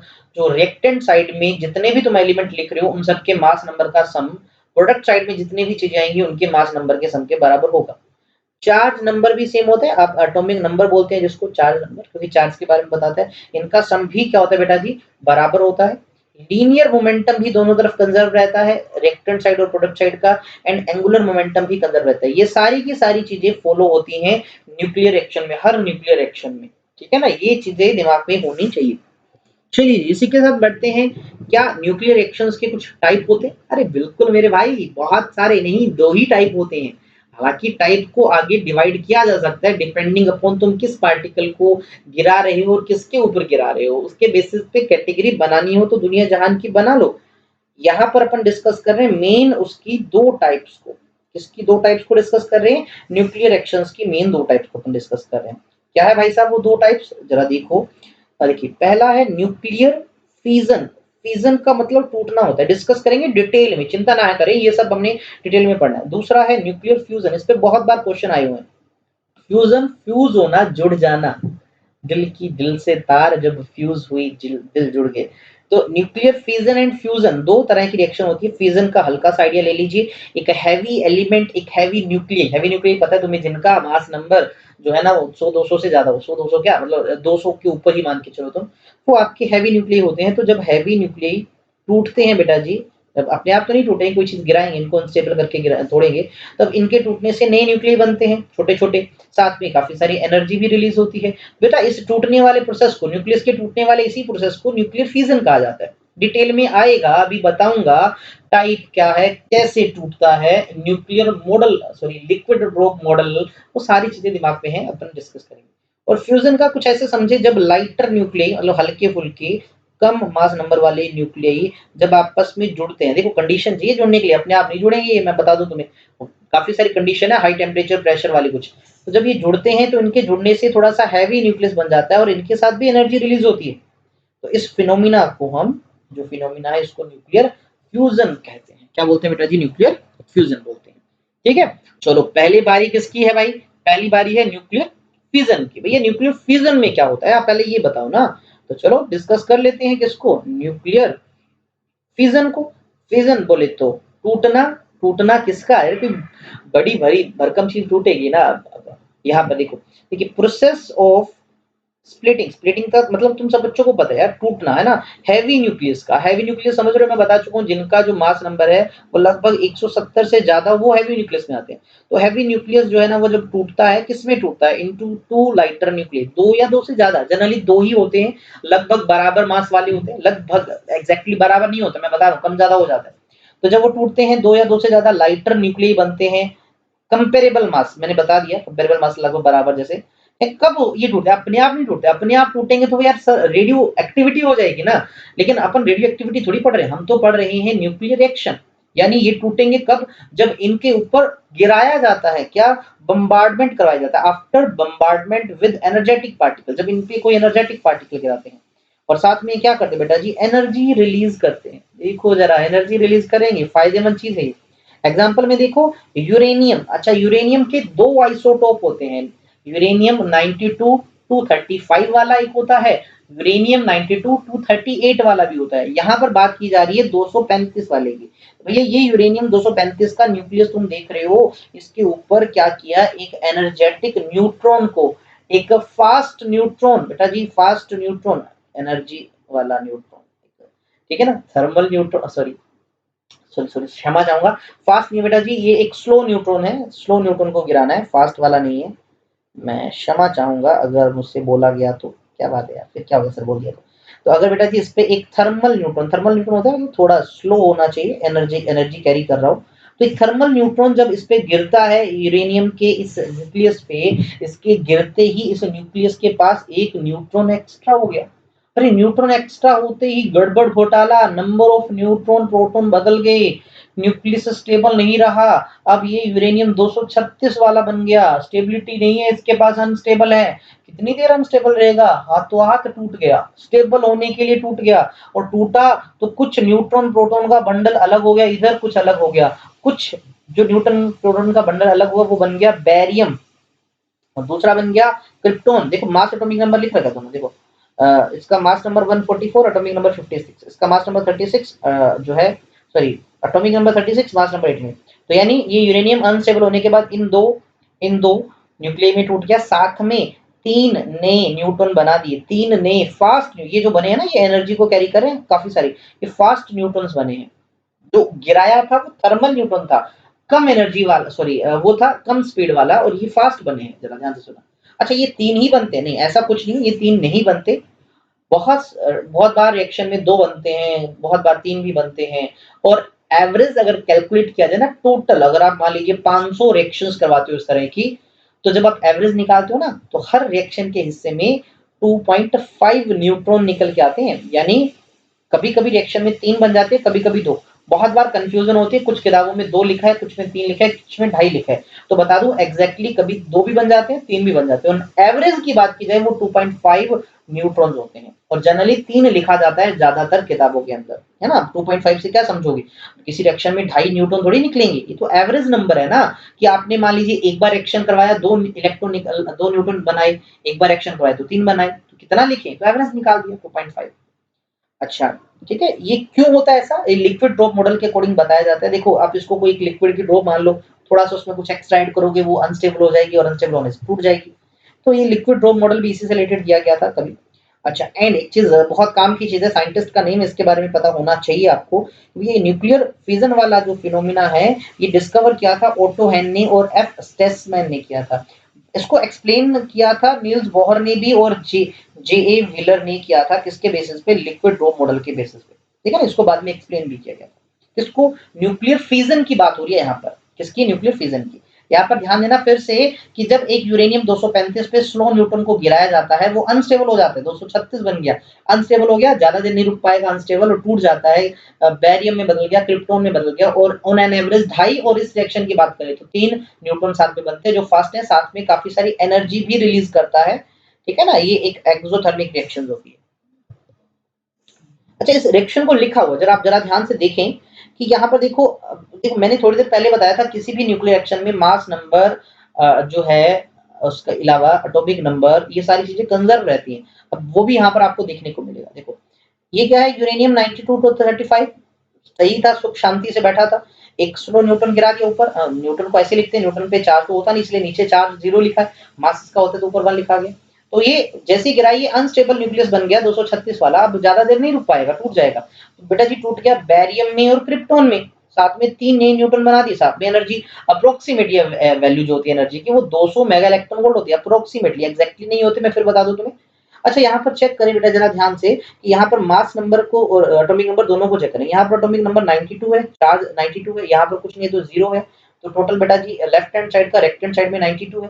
प्रोडक्ट साइड चेक कर लेते हैं, यहाँ पर 56 है, यहाँ पर 36 है, और ये तो 0 है नीचे। तो इसको चेक करो बेटा जी, ये भी 92 है, यानी जो एटॉमिक नंबर है वो कंजर्व है, यहाँ पर कंजर्वेशन को भी कर रहा है, किसी भी न्यूक्लियर रिएक्शन में ये चीज मिलेगी मिलेगी। चलो ऊपर चेक करते हैं, यहाँ पर 235 है और यहाँ पर 1 है, तो ये हुआ बेटा जी 236। इस तरफ यहाँ चेक करते हैं तो बेटा जी यहाँ पर 441 है, और यहाँ पर 92 है, और यहाँ पर देखो 3 न्यूट्रॉन है ना, तो 3 यहाँ से आया, तो ये भी आप चेक करो तो ये आपका 236 ही होगा, यानी इसका भी कंजर्वेशन है। एनर्जी तो होगी ही होगी, मास भी होगा, जो चीजें पीछे लिखी थी वो कंजर्व होती है। क्या एनर्जी और मास ना बोल के कंबाइंड मास एनर्जी बोल सकते हो। अब इससे जुड़ी कुछ अन्य कही बातें, क्या एवरेज अगर हम बात करें तो वो 2.5 न्यूट्रॉन निकलते हैं इन रिएक्शंस में, ठीक है। दीज न्यूट्रॉन जो होते हैं ना, जो निकल के आए हैं बाहर, ये फास्ट न्यूट्रॉन्स होते हैं एंड देयर एनर्जी, देखो इनकी फास्ट है तो एनर्जी होती है इनके पास भी लगभग 2 मेगा इलेक्ट्रॉन वोल्ट एनर्जी, हर एक इलेक्ट्रॉन लेके घूमता है 2 मेगा इलेक्ट्रॉन वोल्ट। ये वैल्यू याद करने की कोई जरूरत नहीं, बस याद रखना ये फास्ट न्यूट्रॉन निकल के आते हैं। These fast neutrons can escape from the reaction so as to proceed the chain reaction, they are need to slow down। देखो जनरली क्या होता है, जब एक न्यूक्लियर रिएक्शन करवाते हैं, ये फास्ट न्यूट्रॉन जब बनते हैं ये बाहर निकल जाते हैं, ये रिलीज हो जाते हैं इधर उधर, और ये क्या हो जाते हैं, एस्केप हो जाते हैं, आजाद हो जाते हैं। और अगर हमें न्यूक्लियर रिएक्शन लगातार करवानी है एक चेन की तरह, अभी चेन रिएक्शन में बताऊंगा, अगर हम लगातार न्यूक्लियर रिएक्शन करवाना चाहते हैं तो हमें इन फास्ट वालों को स्लो करना पड़ता है, क्योंकि इस न्यूक्लियर फ्यूजन को करवाने के लिए हमें स्लो न्यूट्रॉन चाहिए, लेकिन ये जो बने ये तो फास्ट है, तो इनको या तो स्लो करवा दो अगर आप आगे रिएक्शन करवाना चाहते हैं। ठीक है, तो कैसे करवाना है देखो जरा। अब इसी के बेस पे आता है बेटा जी न्यूक्लियर चेन रिएक्शन। ये न्यूक्लियर चेन रिएक्शन जो है ना, ये फ्यूजन के लिए, जरा ध्यान से सुनना, ये फ्यूजन के लिए फर्स्ट टाइप के लिए। अब इसको चेन रिएक्शन ही क्यों बोला वो भी समझेंगे थोड़ा सा। देखो एग्जांपल के लिए हमने क्या किया, सबसे पहले एक यूरेनियम का न्यूक्लियस लिया, यूरेनियम 235 वाला, तुम्हें पता है मैं बार बार बता भी रहा हूँ, एटॉमिक नंबर तो 92 ही है। इस पे हमने एक न्यूट्रॉन गिराया, ये कौन सा बेटा जी, थर्मल न्यूट्रॉन है, यानी स्लो वाला न्यूट्रॉन है। इस पे जब गिराया, आपको पता है गिराने से एक, मान लीजिए ये बैरियम बन गया बेटा जी, और ये क्रिप्टॉन बन गया, साथ में 3 न्यूट्रॉन बन गए, 1 2 3। हाँ ये फास्ट है, हमें पता है। अगर आपने कोई जुगाड़ लगा रखा है इसको स्लो करने का, देखो हम पढ़ेंगे ये स्लो भी कैसे किए जाते हैं, सब कुछ बताऊंगा, चिंता ना करें, घबराए ना। तो मान लीजिए हमने कोई ऐसा एक सेटअप लगा रखा है कि जैसे ही ये 3 न्यूट्रॉन जो रिलीज हुए, ये जो फास्ट हैं, इनको हम किसी तरह से स्लो कर दें। मान लीजिए जो मैं ग्रीन कलर की लाइन बना रहा हूँ, कुछ समझो ये जादू मंत्र वाली दीवार है, उसके उधर जाती है स्लो। तो अगर ये 3 न्यूट्रॉन स्लो हो जाते हैं, अगर ये 3 न्यूट्रॉन स्लो हो जाते हैं, तो ये फर्दर 3 यूरेनियम के न्यूक्लियस को तोड़ सकते हैं। बिल्कुल सर, इस बार तो 3 न्यूट्रॉन स्लो हो चुके हैं, तो 3 यूरेनियम के न्यूक्लियस को तोड़ेंगे, हर हर यूरेनियम का न्यूक्लियस 3 और बना देगा, यानी इस बार 3 की बजाय 9 न्यूट्रॉन बने। फिर फर्दर मैंने क्या किया, उनको स्लो कर दिया, किस तरीके से। अब देखो पहली स्टेज में आपके पास 3 न्यूट्रॉन थे, स्लो थे, उन्होंने 3 यूरेनियम के एटम पे हमला बोला और 9 न्यूट्रॉन बना दिए, बिल्कुल ठीक है। उनको अगर स्लो कर दें तो अगली स्टेज में वो 9 से कितने बना देंगे, आपको पता है, आइडिया लगा दो, 3 गुना और हो जाएंगे, 27 न्यूट्रॉन हो गए। फिर हमने उसको स्लो किया, फर्दर वो यूरेनियम के एटम पे एक्ट किए, तो आप बताओ मुझे 27 से आगे बढ़ता जाएगा तो 81 न्यूट्रॉन। इस तरह से आप मुझे बताओ एक चेन सेटअप होगी ना। आपने तो एक बार स्टार्ट किया रिएक्शन को, रिएक्शन स्टार्ट हुई, यूरेनियम पे न्यूट्रॉन गिराया, 3 बने, स्लो हुए, 3 को और हमला किया, 3 से 9 बने, 9 को स्लो किया, 27। इस तरह से चलता जाएगा चलता जाएगा। इसीलिए इस रिएक्शन को नाम दिया गया न्यूक्लियर चेन रिएक्शन। ये लगातार चलती रहेगी कब तक, जब तक यूरेनियम के सारे एटम खत्म नहीं हो जाते, जब तक सब यूरेनियम के एटम पे हमला नहीं हो जाता, ये रिएक्शन चलता जाएगा। ठीक है बेटा जी, इसको न्यूक्लियर चेन रिएक्शन कहा जाता है। अब ये जो न्यूक्लियर चेन रिएक्शन है, देखो इसके बारे में भी लिखा जा रहा है, देखो ये जो चेन रिएक्शन है, the chain reaction once start, एक बार स्टार्ट हो गई, ये रिमेन स्टडी, मतलब ये उसी रेट से चलती रहेगी। उसी रेट का मतलब क्या होता है, देखो अभी यहाँ पर मेन सारा का सारा लॉजिक नंबर ऑफ न्यूट्रॉन पे है। देखो जो अभी पीछे एग्जांपल था उसमें तो क्या था, पहले केस में 1 न्यूट्रॉन गिराया था, अगली स्टेज में 3 बने, 3 से 9 बने, 9 से 27 बने, फिर 81 बने, ऐसे चलता जाएगा। लेकिन हम चाहें तो इसको बदल सकते हैं। क्या ऐसा भी किया जा सकता है कि कुछ न्यूट्रॉन्स के नंबर को कम ज्यादा करवा के, मान लीजिए 3 से 9 न्यूट्रॉन्स बने, हम उनमें से 6 को किसी तरह से एब्जॉर्ब करवा लें, कोई डिवाइस लगा के, कोई ऐसी चीज लगा के, सिर्फ 3 न्यूट्रॉन ही बचेंगे। फर्दर 9 बने, फिर 6 एब्जॉर्ब किया, 3 बचे, यानी जो रिएक्शन होगा वो एक स्टडी रेट से होगा, मतलब बढ़ेगा आगे लेकिन एक स्टडी रेट से। तो रिएक्शन को हम स्टडी रेट से भी करवा सकते हैं, उसको एक्सेलरेट भी करवा सकते हैं। एक्सेलरेट अभी वही 3 से 9 बनाना, 9 से 27, से 27 से 81, और हम उसको रिटार्ड भी करवा सकते हैं। रिटार्ड ऐसे हो सकता है कि मान लीजिए 9 बने, 9 से हमने क्या किया, एक अब्जॉर्ब कर लिया, 8 बचे, 8 से आगे करवाया, फिर अब्जॉर्ब कर लिए, 7 6 5 4 3, यानी नंबर ऑफ न्यूट्रॉन्स को कम करते जाओ कम करते जाओ, ये काम भी करवा सकते हैं। ठीक है ना, ये सब डिपेंड करता है किस पे, एक फैक्टर पे, जिसको कहा जाता है बेटा जी न्यूट्रॉन रिप्रोडक्शन फैक्टर। इसको के से रिप्रेजेंट करते हैं, ये फैक्टर इंपॉर्टेंट है। क्या है कि देखो rate of production of neutron, किसी पर्टिकुलर स्टेज पे, तुम किसी भी स्टेज पे चेक कर लो, कितने न्यूट्रॉन बन रहे हैं, कितने न्यूट्रॉन प्रोड्यूस हो रहे हैं, डिवाइड बाय कितने लॉस हो रहे हैं, इस रेशियो को न्यूट्रॉन रिप्रोडक्शन कहा जाता है। अगर इसकी वैल्यू 1 है, इसका मतलब क्या हुआ यार, ऊपर और नीचे वाली वैल्यू यानी बराबर है, जितने बन रहे हैं उतने लॉस हो रहे हैं। देखो अगर K जो है वो 1 है, the chain reaction will be study, वो स्टडी रहेगी। मान लीजिए किसी स्टेज में हमने 3 न्यूट्रॉन इंट्रोड्यूस करवाए थे, उसने 9 बना दिए, 6 एक्स्ट्रा हुए, 3 से 9 बने, 6 एक्स्ट्रा हुए, 6 ही अगर वो लॉस कर दे तो 3 ही बचेंगे। फिर से आगे 9 बने, 6 लॉस हो गए क्योंकि 6 तो एक्स्ट्रा बड़े थे, फिर 3 बचे। यानी एक number of Newton fix amount में अगर आगे जाते रहेंगे तो वो आपका स्टडी स्टेट वाला होगा। And the size of the फिजनेबल material, और उस टाइम पे यूरेनियम जब आपने ले रखा है, किसी ब्लॉक में ले रखा होगा, किसी पर्टिकुलर साइज में ले रखा होगा, उसके साइज को क्रिटिकल साइज कहा जाता है, ठीक है, या उसके मास को क्रिटिकल मास कहा जाता है। ये मैकेनिज्म कहाँ यूज होता है बेटा जी? ये मैकेनिज्म यूज होता है न्यूक्लियर रिएक्टर में। बेटा जी इसी का नाम हम बाद में controlled controlled nuclear chain reaction भी बोलेंगे इसको, कंट्रोल्ड न्यूक्लियर चेन रिएक्शन। यानी हमने न्यूक्लियर रिएक्शन करवाई लेकिन एक कंट्रोल्ड वे में करवाई, एक स्टडी रेट से करवाई, लगातार एक फिक्स नंबर ऑफ न्यूटन ही है, एक फिक्स अमाउंट ऑफ एनर्जी ही लगातार रिलीज होगी।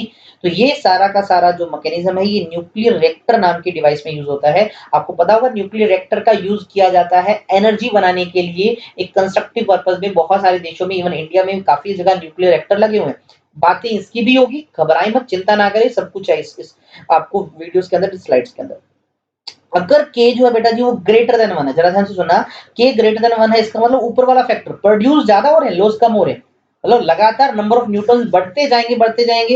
यानी ये रिएक्शन जो है बेटा जी वो एक्सेलरेट होगी, यानी पहले केस से एनर्जी दूसरे स्टेज में ज्यादा होगी, दूसरे से तीसरे में ज्यादा होगी, तीसरे से चौथे में ज्यादा होगी। तो इस तरह से मटेरियल का जो मास है, जो उसका साइज है बेटा जी, उसको सुपर क्रिटिकल साइज बोला जाएगा। और इससे होगा क्या? इससे हो जाएगा एक एक्सप्लोजन, धमाका हो जाएगा। यार धमाका बोलते तो इसी को है। स्टार्ट होता है एक छोटी सी चिंगारी से, छोटी सी चिंगारी मतलब थोड़ी सी एनर्जी, अगले ही क्षण वो एनर्जी कुछ गुना बढ़ जाती है, उससे अगले क्षण और बढ़ जाती है, उससे अगले क्षण और ज्यादा बढ़ जाती है। यहाँ पर यही तो हो रहा है। अगर ये वाला पीछे वाला एग्जांपल देखा जाए, इसको कंट्रोल ना करें, ऐसे ही चलने दें, तो पहले सेकंड में अगर मान लीजिए पहले सेकंड में अगर एनर्जी x है तो अगले सेकंड में वो 3 गुना एनर्जी हो जाएगी, 3x।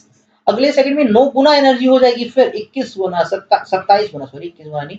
इस तरह से एनर्जी है वो बढ़ती जाएगी। यार यही तो होता है एक्सप्लोजन, धमाका, इसी को तो कहा जाता है। और ये जो फिनोमिना है k इज ग्रेटर देन 1 वाला फिनोमिना, ये कहाँ इस्तेमाल होता है? ये एटम बम के अंदर। आप सबने हिरोशिमा और नागासाकी का इंसिडेंट सुना होगा, तो वहां पर जो है वो यही चीज होती है, वहां पर यही चीज हुई थी एटॉमिक बम में। इसी प्रिंसिपल का यूज किया जाता है और इसको कहा जाता है बेटा जी अनकंट्रोल्ड, क्या कहा जाता है? अनकंट्रोल्ड न्यूक्लियर चेन रिएक्शन कहा जाता है, अनकंट्रोल्ड न्यूक्लियर चेन रिएक्शन। ये मैंने लिखा भी अगले वाले कुछ स्लाइड्स पे।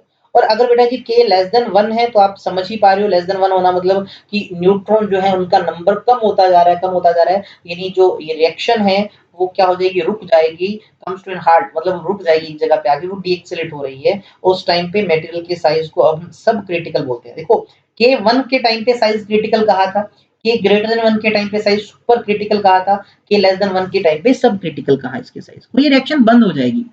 अब अभी भी मैंने आपको बताया दो तरह का, मतलब के बराबर 1 जो था वो आपका कंट्रोल्ड न्यूक्लियर चेन रिएक्शन था, आपको पता है, अभी भी मैंने बताया के इज इक्वल टू 1 कौन सा था बेटा जी? कंट्रोल्ड न्यूक्लियर चेन रिएक्शन था। और के जो था ग्रेटर देन 1 वो क्या था? आपका अनकंट्रोल्ड न्यूक्लियर चेन रिएक्शन। अब इनके बारे में डिफरेंस हम देखो। कंट्रोल्ड बाय आर्टिफिशियल मेथड, हम कंट्रोल करवाते हैं नंबर ऑफ न्यूट्रॉन को, इसमें हम कंट्रोल करते ही नहीं है। देखो आपको पता है लगातार बढ़ना ही तो है, इसको क्यों कंट्रोल करना है इसको?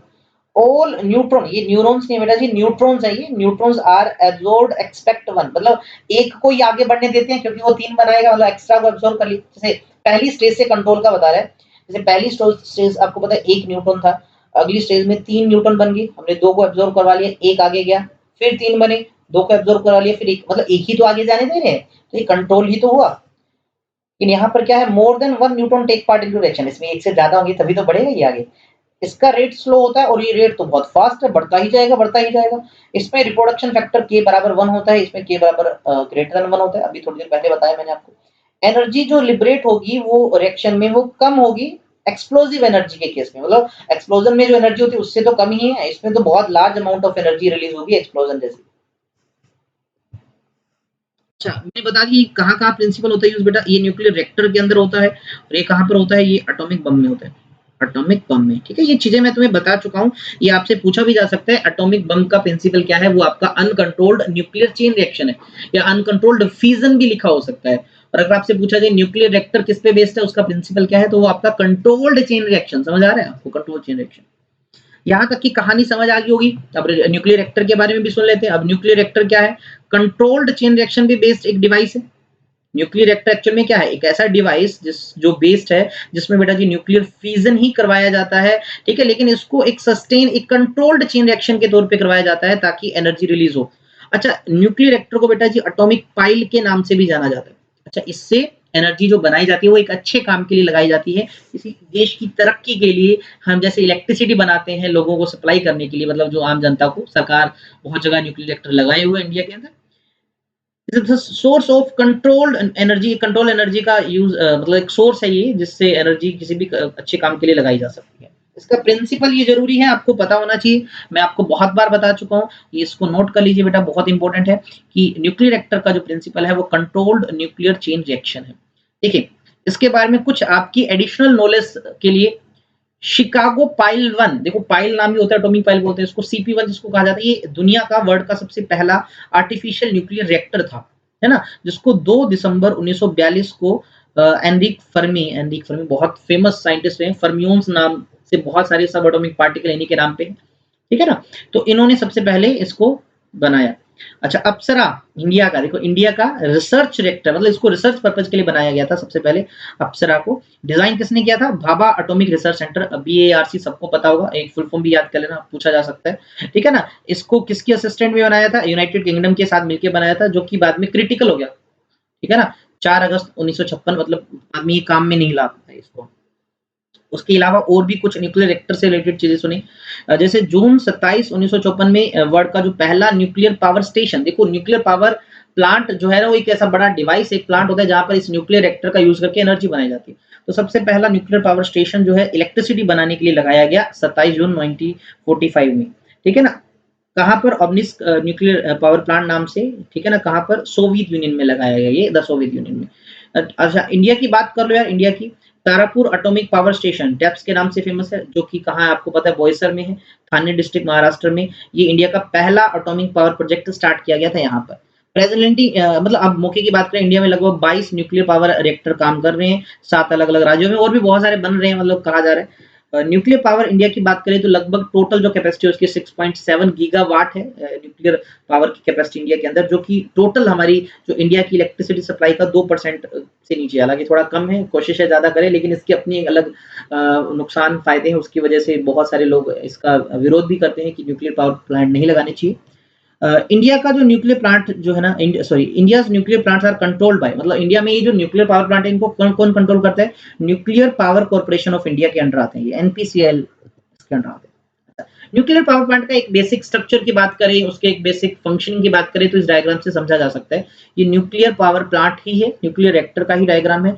एक्चुअल में आप अगर जरा ध्यान दें इस डायग्राम में, तो जो जो चीजें मैं बताता जाऊँ जरा ध्यान देना बेटा जी। सबसे पहले ये चीज देखिए, इस चैम्बर को देखिए, ये मेन चैम्बर होता है, ये वाला रिएक्टर जहां पर लिखा गया है, यहाँ पर फिजनेबल मटेरियल, जैसे यूरेनियम का अगर अपन यूज कर रहे हैं इस रिएक्शन के अंदर, तो यहाँ पर उसको रखा जाता है, एक ब्लॉक की फॉर्म में लिया जाता है, कई बार एल्यूमिनियम रोड्स के अंदर रखा जाता है इनको, उसके अपने अपने तरीके होते हैं रखने की, किस मास में किस टाइप में रखना होता है। और यूरेनियम के अगर मान लीजिए एग्जांपल ले रहे हैं, यूरेनियम को हमने as a fission material use किया, तो उस पे स्लो न्यूटन गिराया जाता है यहाँ पर।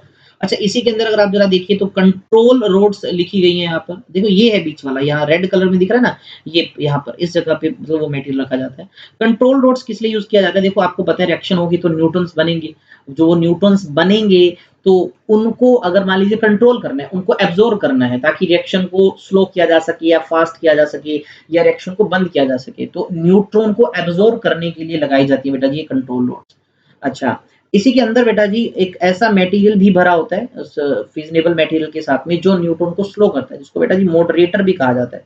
ये इसी के अंदर होता है, इसके अंदर मतलब फिजनेबल मटेरियल के अंदर, यहाँ पर फिजनेबल मटेरियल है, फिजनेबल मटेरियल, इसको फ्यूल भी बोल सकते हैं, फ्यूल होता है इसके अंदर होता है। अच्छा बेटा जी, इस फ्यूल के साथ साथ यहाँ पर मॉडरेटर भी भरा होता है, मॉडरेटर मैंने बताया न्यूट्रॉन को स्लो करने के लिए, क्योंकि फास्ट बनते हैं 3, उनको स्लो करना पड़ेगा तभी रिएक्शन हो पाएंगे। यहाँ 2 मेन चीजें, मॉडरेटर जो न्यूट्रॉन को स्लो करता है, कंट्रोल रोड जो न्यूट्रॉन को एब्जॉर्ब करती है, आगे लिखा मिलेगा। तो यहाँ पर ये कंट्रोल रोड्स का काम इसीलिए होता है। अच्छा, इसके अलावा कई बार सेफ्टी रोड्स भी लगी होती है, कभी रिएक्शन बहुत ज्यादा एकदम से बढ़ जाती है तो उसको रोकने के लिए उस रोड्स को इंसर्ट कर देते हैं, वो सारे के सारे न्यूट्रॉन को एब्जॉर्ब कर लेता है और रिएक्शन बंद हो जाती है।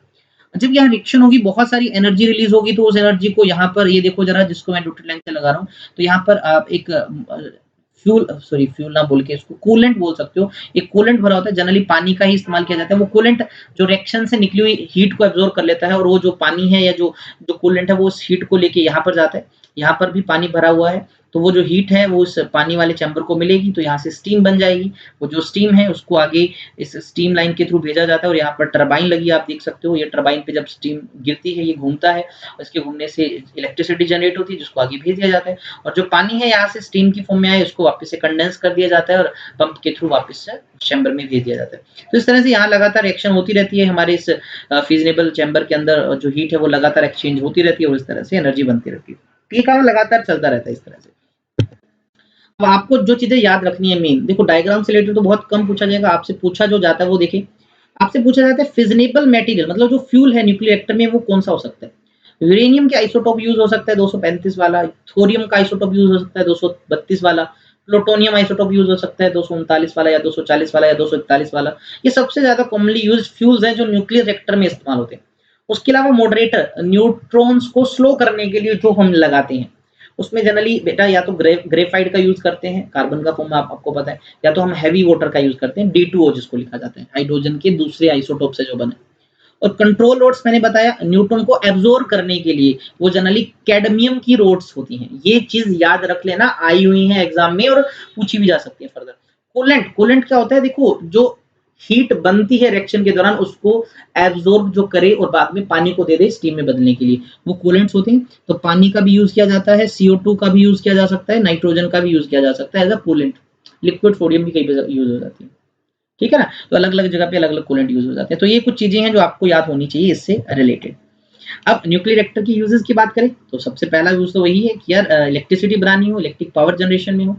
उसके अलावा रेडियो एक्टिव आइसोटोप भी बनते हैं। देखो जब पुराना फिजनेबल मेटल टूटेगा तो नए आइसोटोप बनेंगे, तो नए आइसोटोप बनाए जाते हैं जिसका यूज हो जाता है बहुत बार मेडिकल साइंस के अंदर, रिसर्च पर्पज के अंदर, एग्रीकल्चर इंडस्ट्री के अंदर और बहुत सारी अलग अलग इंडस्ट्री में यूज हो जाता है। इसके अलावा प्लूटोनियम 239 बनाने के लिए, ठीक है ना, इसका यूज किया जाता है, which is used in atom bomb. Atom bomb के अंदर प्लूटोनियम का यूज किया जाता है। तो उसको बनाते कैसे, इसी से बनाते हैं। They are use to produce neutron beam, neutron की बीम बनाने के लिए भी इसका यूज किया जाता है, हाई इंटेंसिटी वाली, जिसका न्यूट्रॉन की बीम का जिसका यूज किया जाता है कैंसर की ट्रीटमेंट में या अदर न्यूक्लियर रिसर्च पर्पस के अंदर। तो ये थे बेटा जी कुछ यूज न्यूक्लियर रिएक्टर के। एंड अब इसके बाद है न्यूक्लियर फ्यूजन। न्यूक्लियर फ्यूजन का कंसेप्ट, इसको भी आज ही वीडियो में इसी में खत्म करेंगे अपन। मे बी ये जो वीडियो है हमारी थोड़ा सा टाइम ले रही है, 1-1.5 घंटे की जा सकती है, बट नो टेंशन, अपना ही दिन है, अपना ही समय है। न्यूक्लियर फ्यूजन क्या है, देखिए न्यूक्लियर फ्यूजन, ठीक है। अब उसका बिल्कुल रिवर्स है। अब नाम से आपको आइडिया लग रहा होगा, फ्यूजन मतलब जुड़ना होता है। तो यानी जब दो या दो से ज्यादा लाइटर न्यूक्लियर, लाइटर न्यूक्लियर मैंने बता दिया जिनका जो मास नंबर है बेटा जी वो क्या हो, 20 से कम हो, वो आपके कौन से आते हैं, वो लाइटर न्यूक्लियर में आते हैं। जब दो या दो से ज्यादा लाइटर न्यूक्लियर आपस में जुड़ते हैं, वो जुड़कर एक सिंगल हैवी न्यूक्लियस बना देते हैं, मतलब एक सिंगल न्यूक्लियस बन जाता है, थोड़ा सा बड़ा और हैवी बन जाता है। इसी रिएक्शन को अपन न्यूक्लियर फ्यूजन कहते हैं। क्या कहते हैं, न्यूक्लियर फ्यूजन। अब डायग्राम में देखो, जैसे ड्यूटेरियम, आपको पता हो ड्यूटेरियम कुछ नहीं, हाइड्रोजन का दूसरा आइसोटोप है, और ट्रिटियम भी, ये भी हाइड्रोजन का तीसरा आइसोटोप है, मतलब ये हाइड्रोजन के दो आइसोटोप्स हैं। आप उसको ऐसे भी लिख लेते हो ड्यूटेरियम को, ट्रिटियम को आप ऐसे लिखते हो। जब ये दोनों जुड़ते हैं बेटा जी तो ये क्या बना देते हैं, हीलियम, हीलियम बना देते हैं। अब जैसे आप इसको अगर देख पा रहे हो तो एक एक एक प्रोटॉन है, एक न्यूट्रॉन है, एक प्रोटॉन है, दो न्यूट्रॉन है, और यहाँ पर देखो दो प्रोटॉन है और तीन न्यूट्रॉन है, यानी यहाँ पर बेटा जी हीलियम बन गया। 2 वाला तो हीलियम ही उधर, और ये 3 है तो टोटल 5 ऐसे लिख देता हूँ मैं। तो ये हीलियम का आइसोटोप बन गया, ठीक है ना। सॉरी ये इस तरह से बन गया, लेकिन ये अनस्टेबल है, ये टूट के हीलियम में बदल गया, यानी ये 2 4 बन गया और साथ में एक न्यूट्रॉन अलग रिलीज कर दिया इस तरह से। अब जरा देखो हुआ क्या, मेरी बात को सुनना समझना कि ये हाइड्रोजन का एक आइसोटोप, ये हाइड्रोजन का आइसोटोप दोनों जुड़े हीलियम 5 वाला, लेकिन ये अनस्टेबल है, नहीं बन पाएगा, तो ये हीलियम में कन्वर्ट हो गया न्यूट्रॉन में। ओवरऑल हीलियम बन गया जो थोड़ा सा हायर है, हायर स्टेज पे। तो इस दौरान भी काफी सारी एनर्जी रिलीज होती है। देखो न्यूक्लियर फ्यूजन में न्यूक्लियस के टूटने के दौरान आपको याद होगा हमने देखा था on an average 200 mega electron volt energy release होती है, जो अपने आप में बहुत है। अगर आप एक एग्जांपल की बात करो तो आप ऐसा समझ सकते हो कि 2000 किलोग्राम कोयले को जला दो और 1 ग्राम यूरेनियम का फ्यूजन करवा दो, दोनों से इक्विवेलेंट एनर्जी मिलती है। बहुत ज्यादा अमाउंट ऑफ एनर्जी होती है न्यूक्लियर फिजन के अंदर, टूटने के अंदर। और फ्यूजन के अंदर अगर हम बात करें, इस पर्टिकुलर फिनोमेना की बात करें, तो यहाँ पर ये जो एनर्जी रिलीज होती है, ये अगर कंपेयर करते हैं मास वाइज, मतलब जितना मास आप यूरेनियम का लें उतना ही अगर हाइड्रोजन का मास आपके पास है, तो ये वाली एनर्जी उससे काफी ज्यादा होती है। अब ऐसे मत समझना एक सिंगल रिएक्शन के अंदर वहां 200 मेगा इलेक्ट्रॉन वोल्ट थी, यहाँ पर एक सिंगल में 200 नहीं होती, कम होती है। लेकिन मास वाइज कंपेयर करो, जितना मास आप यूरेनियम का ले रहे हो उतना अगर हाइड्रोजन का लेते ना, तो आपको एनर्जी बहुत ही ज्यादा मिलती है। यानी न्यूक्लियर फ्यूजन में जो एनर्जी रिलीज होती है वो फ्यूजन से काफी ज्यादा होती है। ये उससे ज्यादा एनर्जेटिक फिनोमिना है, लेकिन इसमें अपन कंट्रोल एंड कंट्रोल नहीं कर सकते, अभी तक हमारे पास ऐसा जुगाड़ नहीं हुआ। तो थोड़ा सा इसको डिटेल में समझते हैं। देखिए कुछ एग्जांपल दे रखे हैं हाइड्रोजन का, देखो आइसोटोप दोनों ही ड्यूटेरियम है। अब देखो जब जुड़ रहे हैं तो ये किस में बदले, हीलियम में, साथ में न्यूट्रॉन बना, साथ में लगभग 3.27 मेगा इलेक्ट्रॉन, सब 3.27 ही तो बन रही है। तो ऐसी काफी सारे केसेस है, जैसे इसमें 17 लगभग 18 मान लो 18 मेगा इलेक्ट्रॉन वोल्ट एनर्जी बनी। लेकिन आप सोचो जरा ये एनर्जी किससे बनी यार, ये हाइड्रोजन से बनी जिसका मास बहुत थोड़ा है। अब यूरेनियम के बराबर पहुंचने के लिए आप काफी सारा हाइड्रोजन लो ना, बराबर मास करो ना, तब देखोगे इसकी एनर्जी उससे बहुत ज्यादा बनेगी। तो काफी सारी बेटा जी न्यूक्लियर रिएक्शंस होती हैं, ध्यान देना इन सब के अंदर भी वही। अब अगर ऊपर वाला नंबर का कंजर्वेशन की बात करो, मास नंबर, और या फिर एटॉमिक नंबर के कंजर्वेशन की बात करो, दोनों ही सेम होंगे, कंजर्व होंगे दोनों तरफ, कुछ अलग नहीं होंगे। और ये एनर्जी आई कहां से ये भी तुम्हें पता है, ये क्यू एनर्जी है, क्यू वैल्यू है ये। ध्यान दीजिए सबसे मेन, फ्यूजन अगर करवाना है, अगर आप न्यूक्लियर फ्यूजन चाहते हो, सोचो जरा, अब पीछे रिएक्शन में तो हमने आसानी से दिखा दिया। अब इस रिएक्शन में देखो, इस हीलियम के और इस सॉरी हाइड्रोजन के इन दोनों आइसोटोप को जोड़ना है। सोचो जरा, जोड़ना आसान थोड़ी है यार, दोनों के न्यूक्लियस को पास लाना। अब न्यूक्लियस पे प्लस का चार्ज है, पास लाना आसान तो है नहीं, बहुत सारी एनर्जी चाहिए इसके लिए, इस काम को भी करवाने के लिए, या बहुत ज्यादा हाई प्रेशर चाहिए, या बहुत ज्यादा हाई टेम्परेचर चाहिए। तो अगर बात करें प्रेशर वाइज, तो हाई प्रेशर लगभग 10⁶ एटमॉस्फेरिक प्रेशर अगर हो, या फिर हाई टेम्परेचर हो, कितना, लगभग 10⁷ केल्विन या 10⁸ केल्विन, इतना ज्यादा ये कंडीशन अगर होती है तभी ये रिएक्शन होती है। तो जनरली ये पॉसिबल नहीं है। अब ये रिएक्शंस आपको पता है जनरली सन पे और अदर स्टार पे हो जाती है, वहां पर न्यूक्लियर फ्यूजन ही तो होता है। अब सन आपको कहा जाए कि हमें लगातार एनर्जी दे रहा है, तो व्हाट इज द सोर्स, तो सोर्स यही है, न्यूक्लियर फ्यूजन ही है सन पे एनर्जी का सोर्स। अब जरा सोचो, इस रिएक्शन को करवाने के लिए इतना ज्यादा टेम्परेचर और प्रेशर चाहिए, हीट रिक्वायर्ड है, इसलिए इस रिएक्शन को थर्मो न्यूक्लियर रिएक्शन कहा जाता है, क्योंकि इस न्यूक्लियर रिएक्शन को करवाने के लिए हीट मस्ट है, हीट बहुत ज्यादा जरूरी है। अब देखिए, अगर सन जैसी या अदर स्टार्स की बात करें, तो ये रिएक्शन कई स्टेप में होती है, जैसे जिसको प्रोटॉन प्रोटॉन साइकिल भी कहा जाता है, या प्रोटॉन प्रोटॉन चेन भी कहा जाता है। आपको इसको ज्यादा याद रखने की जरूरत नहीं है, बस ऐसे समझ सकते हो कि सन पे प्रोटॉन प्रोटॉन साइकिल चलता है, और ये लगातार चलता आ रहा है। और लगभग आप ये मान सकते हैं कि 75 × 10⁹ ईयर्स लगातार ये चल रहा है, और आगे भी चलता रहेगा। ये 4 स्टेप आप देख पा रहे हैं, 1 2 3 4, मतलब एक रिएक्शन 2 बार होती है। तो ओवरऑल कंक्लूजन में आप कुछ ऐसे समझ सकते हैं, सन पे हाइड्रोजन का जो आइसोटोप है वो जुड़ रहे हैं, वो हीलियम में बदल रहे हैं, और साथ में काफी सारी, जैसे यहाँ एग्जांपल देख लो, 26.73 मेगा इलेक्ट्रॉन वोल्ट एनर्जी निकल रही है। तो आप कुछ ऐसे याद रखें, सन पे हाइड्रोजन के आइसोटोप मिलकर हीलियम बना रहे हैं और ढेर सारी एनर्जी रिलीज कर रहे हैं। यानी सन पे मौजूद हाइड्रोजन धीरे धीरे कम हो रही है और हीलियम में बदल रही है, यानी जो सन है वो हाइड्रोजन हीलियम गैसेस से बना है, ये बात याद रखिए। और सन कब एनर्जी देना बंद कर देगा, जब सन पे मौजूद सारी की सारी हाइड्रोजन हीलियम में कन्वर्ट हो जाएगी। और ये कन्वर्जन के दौरान जो एनर्जी रिलीज हुई यही हमारे पास पहुंच रही है, ठीक है ना। और साथ में रेडिएशन भी एमिट होती है, तो हमारे पास रेडिएशन भी आते हैं, आपको पता है फोटोन्स जिनको कहा जाता है, ठीक है ना। और अब देखो सेम मास के लिए, मैंने ये बात तुम्हें बता दी, सेम मास की अगर बात करें, फ्यूल आप जितना हाइड्रोजन ले रहे हो उतना, सॉरी जितना यूरेनियम लिया उतना ही अगर हाइड्रोजन लो, देखो सिंगल रिएक्शन में तो आप बोलोगे यूरेनियम में सर 200 मेगा इलेक्ट्रॉन वोल्ट थी, और यहाँ पर 26 ही है, 27 मान लो यार, 27 है।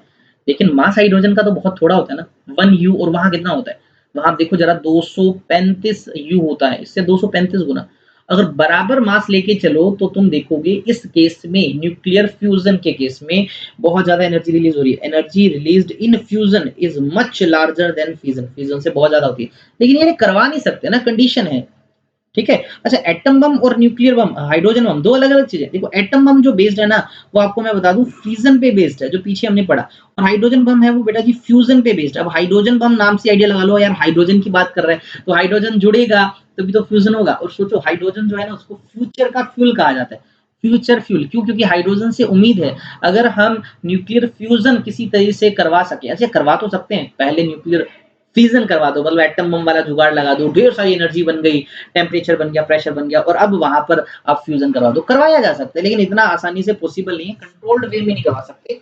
और अगर जिस दिन इंसान हम न्यूक्लियर फ्यूजन करवा पाए तो हमारे पास एनर्जी की कोई कमी नहीं आएगी, क्योंकि हाइड्रोजन हमारे आसपास बहुत ही ज्यादा अमाउंट में है, हम हाइड्रोजन आसानी से ऑब्टेन कर सकते हैं, तब हमें एनर्जी की कोई चिंता नहीं होगी। लेकिन अभी इसी पे रिसर्च लगातार चल रही है, न्यूक्लियर फ्यूजन पे, और बहुत सारी कंट्रीज हाइड्रोजन बम पे भी आपने देखा होगा, साउथ कोरिया, नॉर्थ कोरिया आप सुनते आ रहे हो न्यूज़ में, तो बहुत सारी कंट्रीज भी ट्राई करती रहती हैं इनसे रिलेटेड काफी सारी एक्सपेरिमेंट करने को लेके।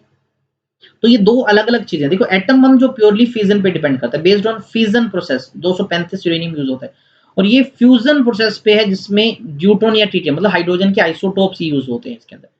इसमें मास या साइज का बहुत रोल होता है, आपने पीछे पढ़ा। देखिए यहाँ पर मास का साइज का कोई रोल नहीं होता। एक्सप्लोजन पॉसिबल हो सकता है नॉर्मल टेम्परेचर प्रेशर पे, इसको करवाया जा सकता है, लेकिन इसको करवाने के लिए हाई प्रेशर और हाई टेम्परेचर चाहिए। यानी न्यूक्लियर फिजन के लिए नॉर्मल टेम्परेचर से काम चल जाता है, ये दे रखा है। लेकिन अगर आप हाइड्रोजन बम की बात करें, यानी अगर आप फ्यूजन पे बेस्ड की बात करो, तो यार टेम्परेचर प्रेशर तो बहुत ज्यादा चाहिए। इसमें जो एनर्जी रिलीज होती है वो हाइड्रोजन बम के कंपैरिजन में काफी कम होती है। बोलेंगे सर काफी कम कहा, हिरोशिमा नागासाकी पूरा उड़ा डाला था, अभी तक लाइव वहां जिंगा लाला है। तो यार हाइड्रोजन बम सोचो यार, उससे कितना ज्यादा डेंजरस होगा। मतलब जितना ज्यादा टेक्नोलॉजी बढ़ रही है, अगर हम हाइड्रोजन बम बना लेते हैं कोई कंट्री, तो वो दुनिया की आई थिंक सबसे पावरफुल कंट्री बन जाएगी, क्योंकि उसके पास इतनी एनर्जी हो सकती है, वो इतनी तबाही ला सकता है यार, सबको डरना पड़ेगा। तो यानी ये टेक्नोलॉजी जितनी एडवांटेज दे रहे हैं यार, उतना नुकसान भी तो हो सकता है। तो more energy is released as compare to atom bomb, so it is more dangerous than atomic bomb, उससे भी ज्यादा डेंजरस है भाई, बहुत ज्यादा डेंजरस है। तो ये थे बेटा जी न्यूक्लियर फिजन और फ्यूजन के कंसेप्ट। न्यूक्लियर फिजिक्स अभी और मेरे बाकी है दोस्त, बहुत सारे कंसेप्ट तुम्हें और भी सीखने हैं, लगातार वीडियोस आती रहेंगी। अब अगली वीडियो के अंदर अपन न्यूक्लियर फिजिक्स को कंप्लीट खत्म कर देंगे, फिर उसके बाद आने वाला है कम्युनिकेशन वाला, उसके बाद कम्युनिकेशन भी पढ़ेंगे यार मेरे भाई, उसके बाद अपन और भी काफी डिस्कशन करेंगे सेमीकंडक्टर्स के बारे में, कंप्लीट मॉडर्न फिजिक्स को खत्म करेंगे एंड जल्दी जल्दी स्पीड बढ़ाएंगे प्रीवियस क्वेश्चन के साथ। बहुत सारे सरप्राइजेस आपके लिए बाकी हैं, और ये चैनल पे लगातार आपको वीडियोस मिलती रहेंगी, ये सीरीज कंटिन्यू होगी होगी एंड होगी, चिंता ना करें। अगर आपको वीडियो पसंद आती है तो यार लाइक जरूर ठोकिए, दोस्तों को शेयर करें, वीडियो अच्छी लगी हो तो कमेंट में जरूर बताना, और भी कोई सजेशन देनी हो तो इसी के साथ मिलेंगे अगली वीडियो में, तब तक हंसते रहिए, मुस्कुराते रहिए, जय हिंद, जय भारत।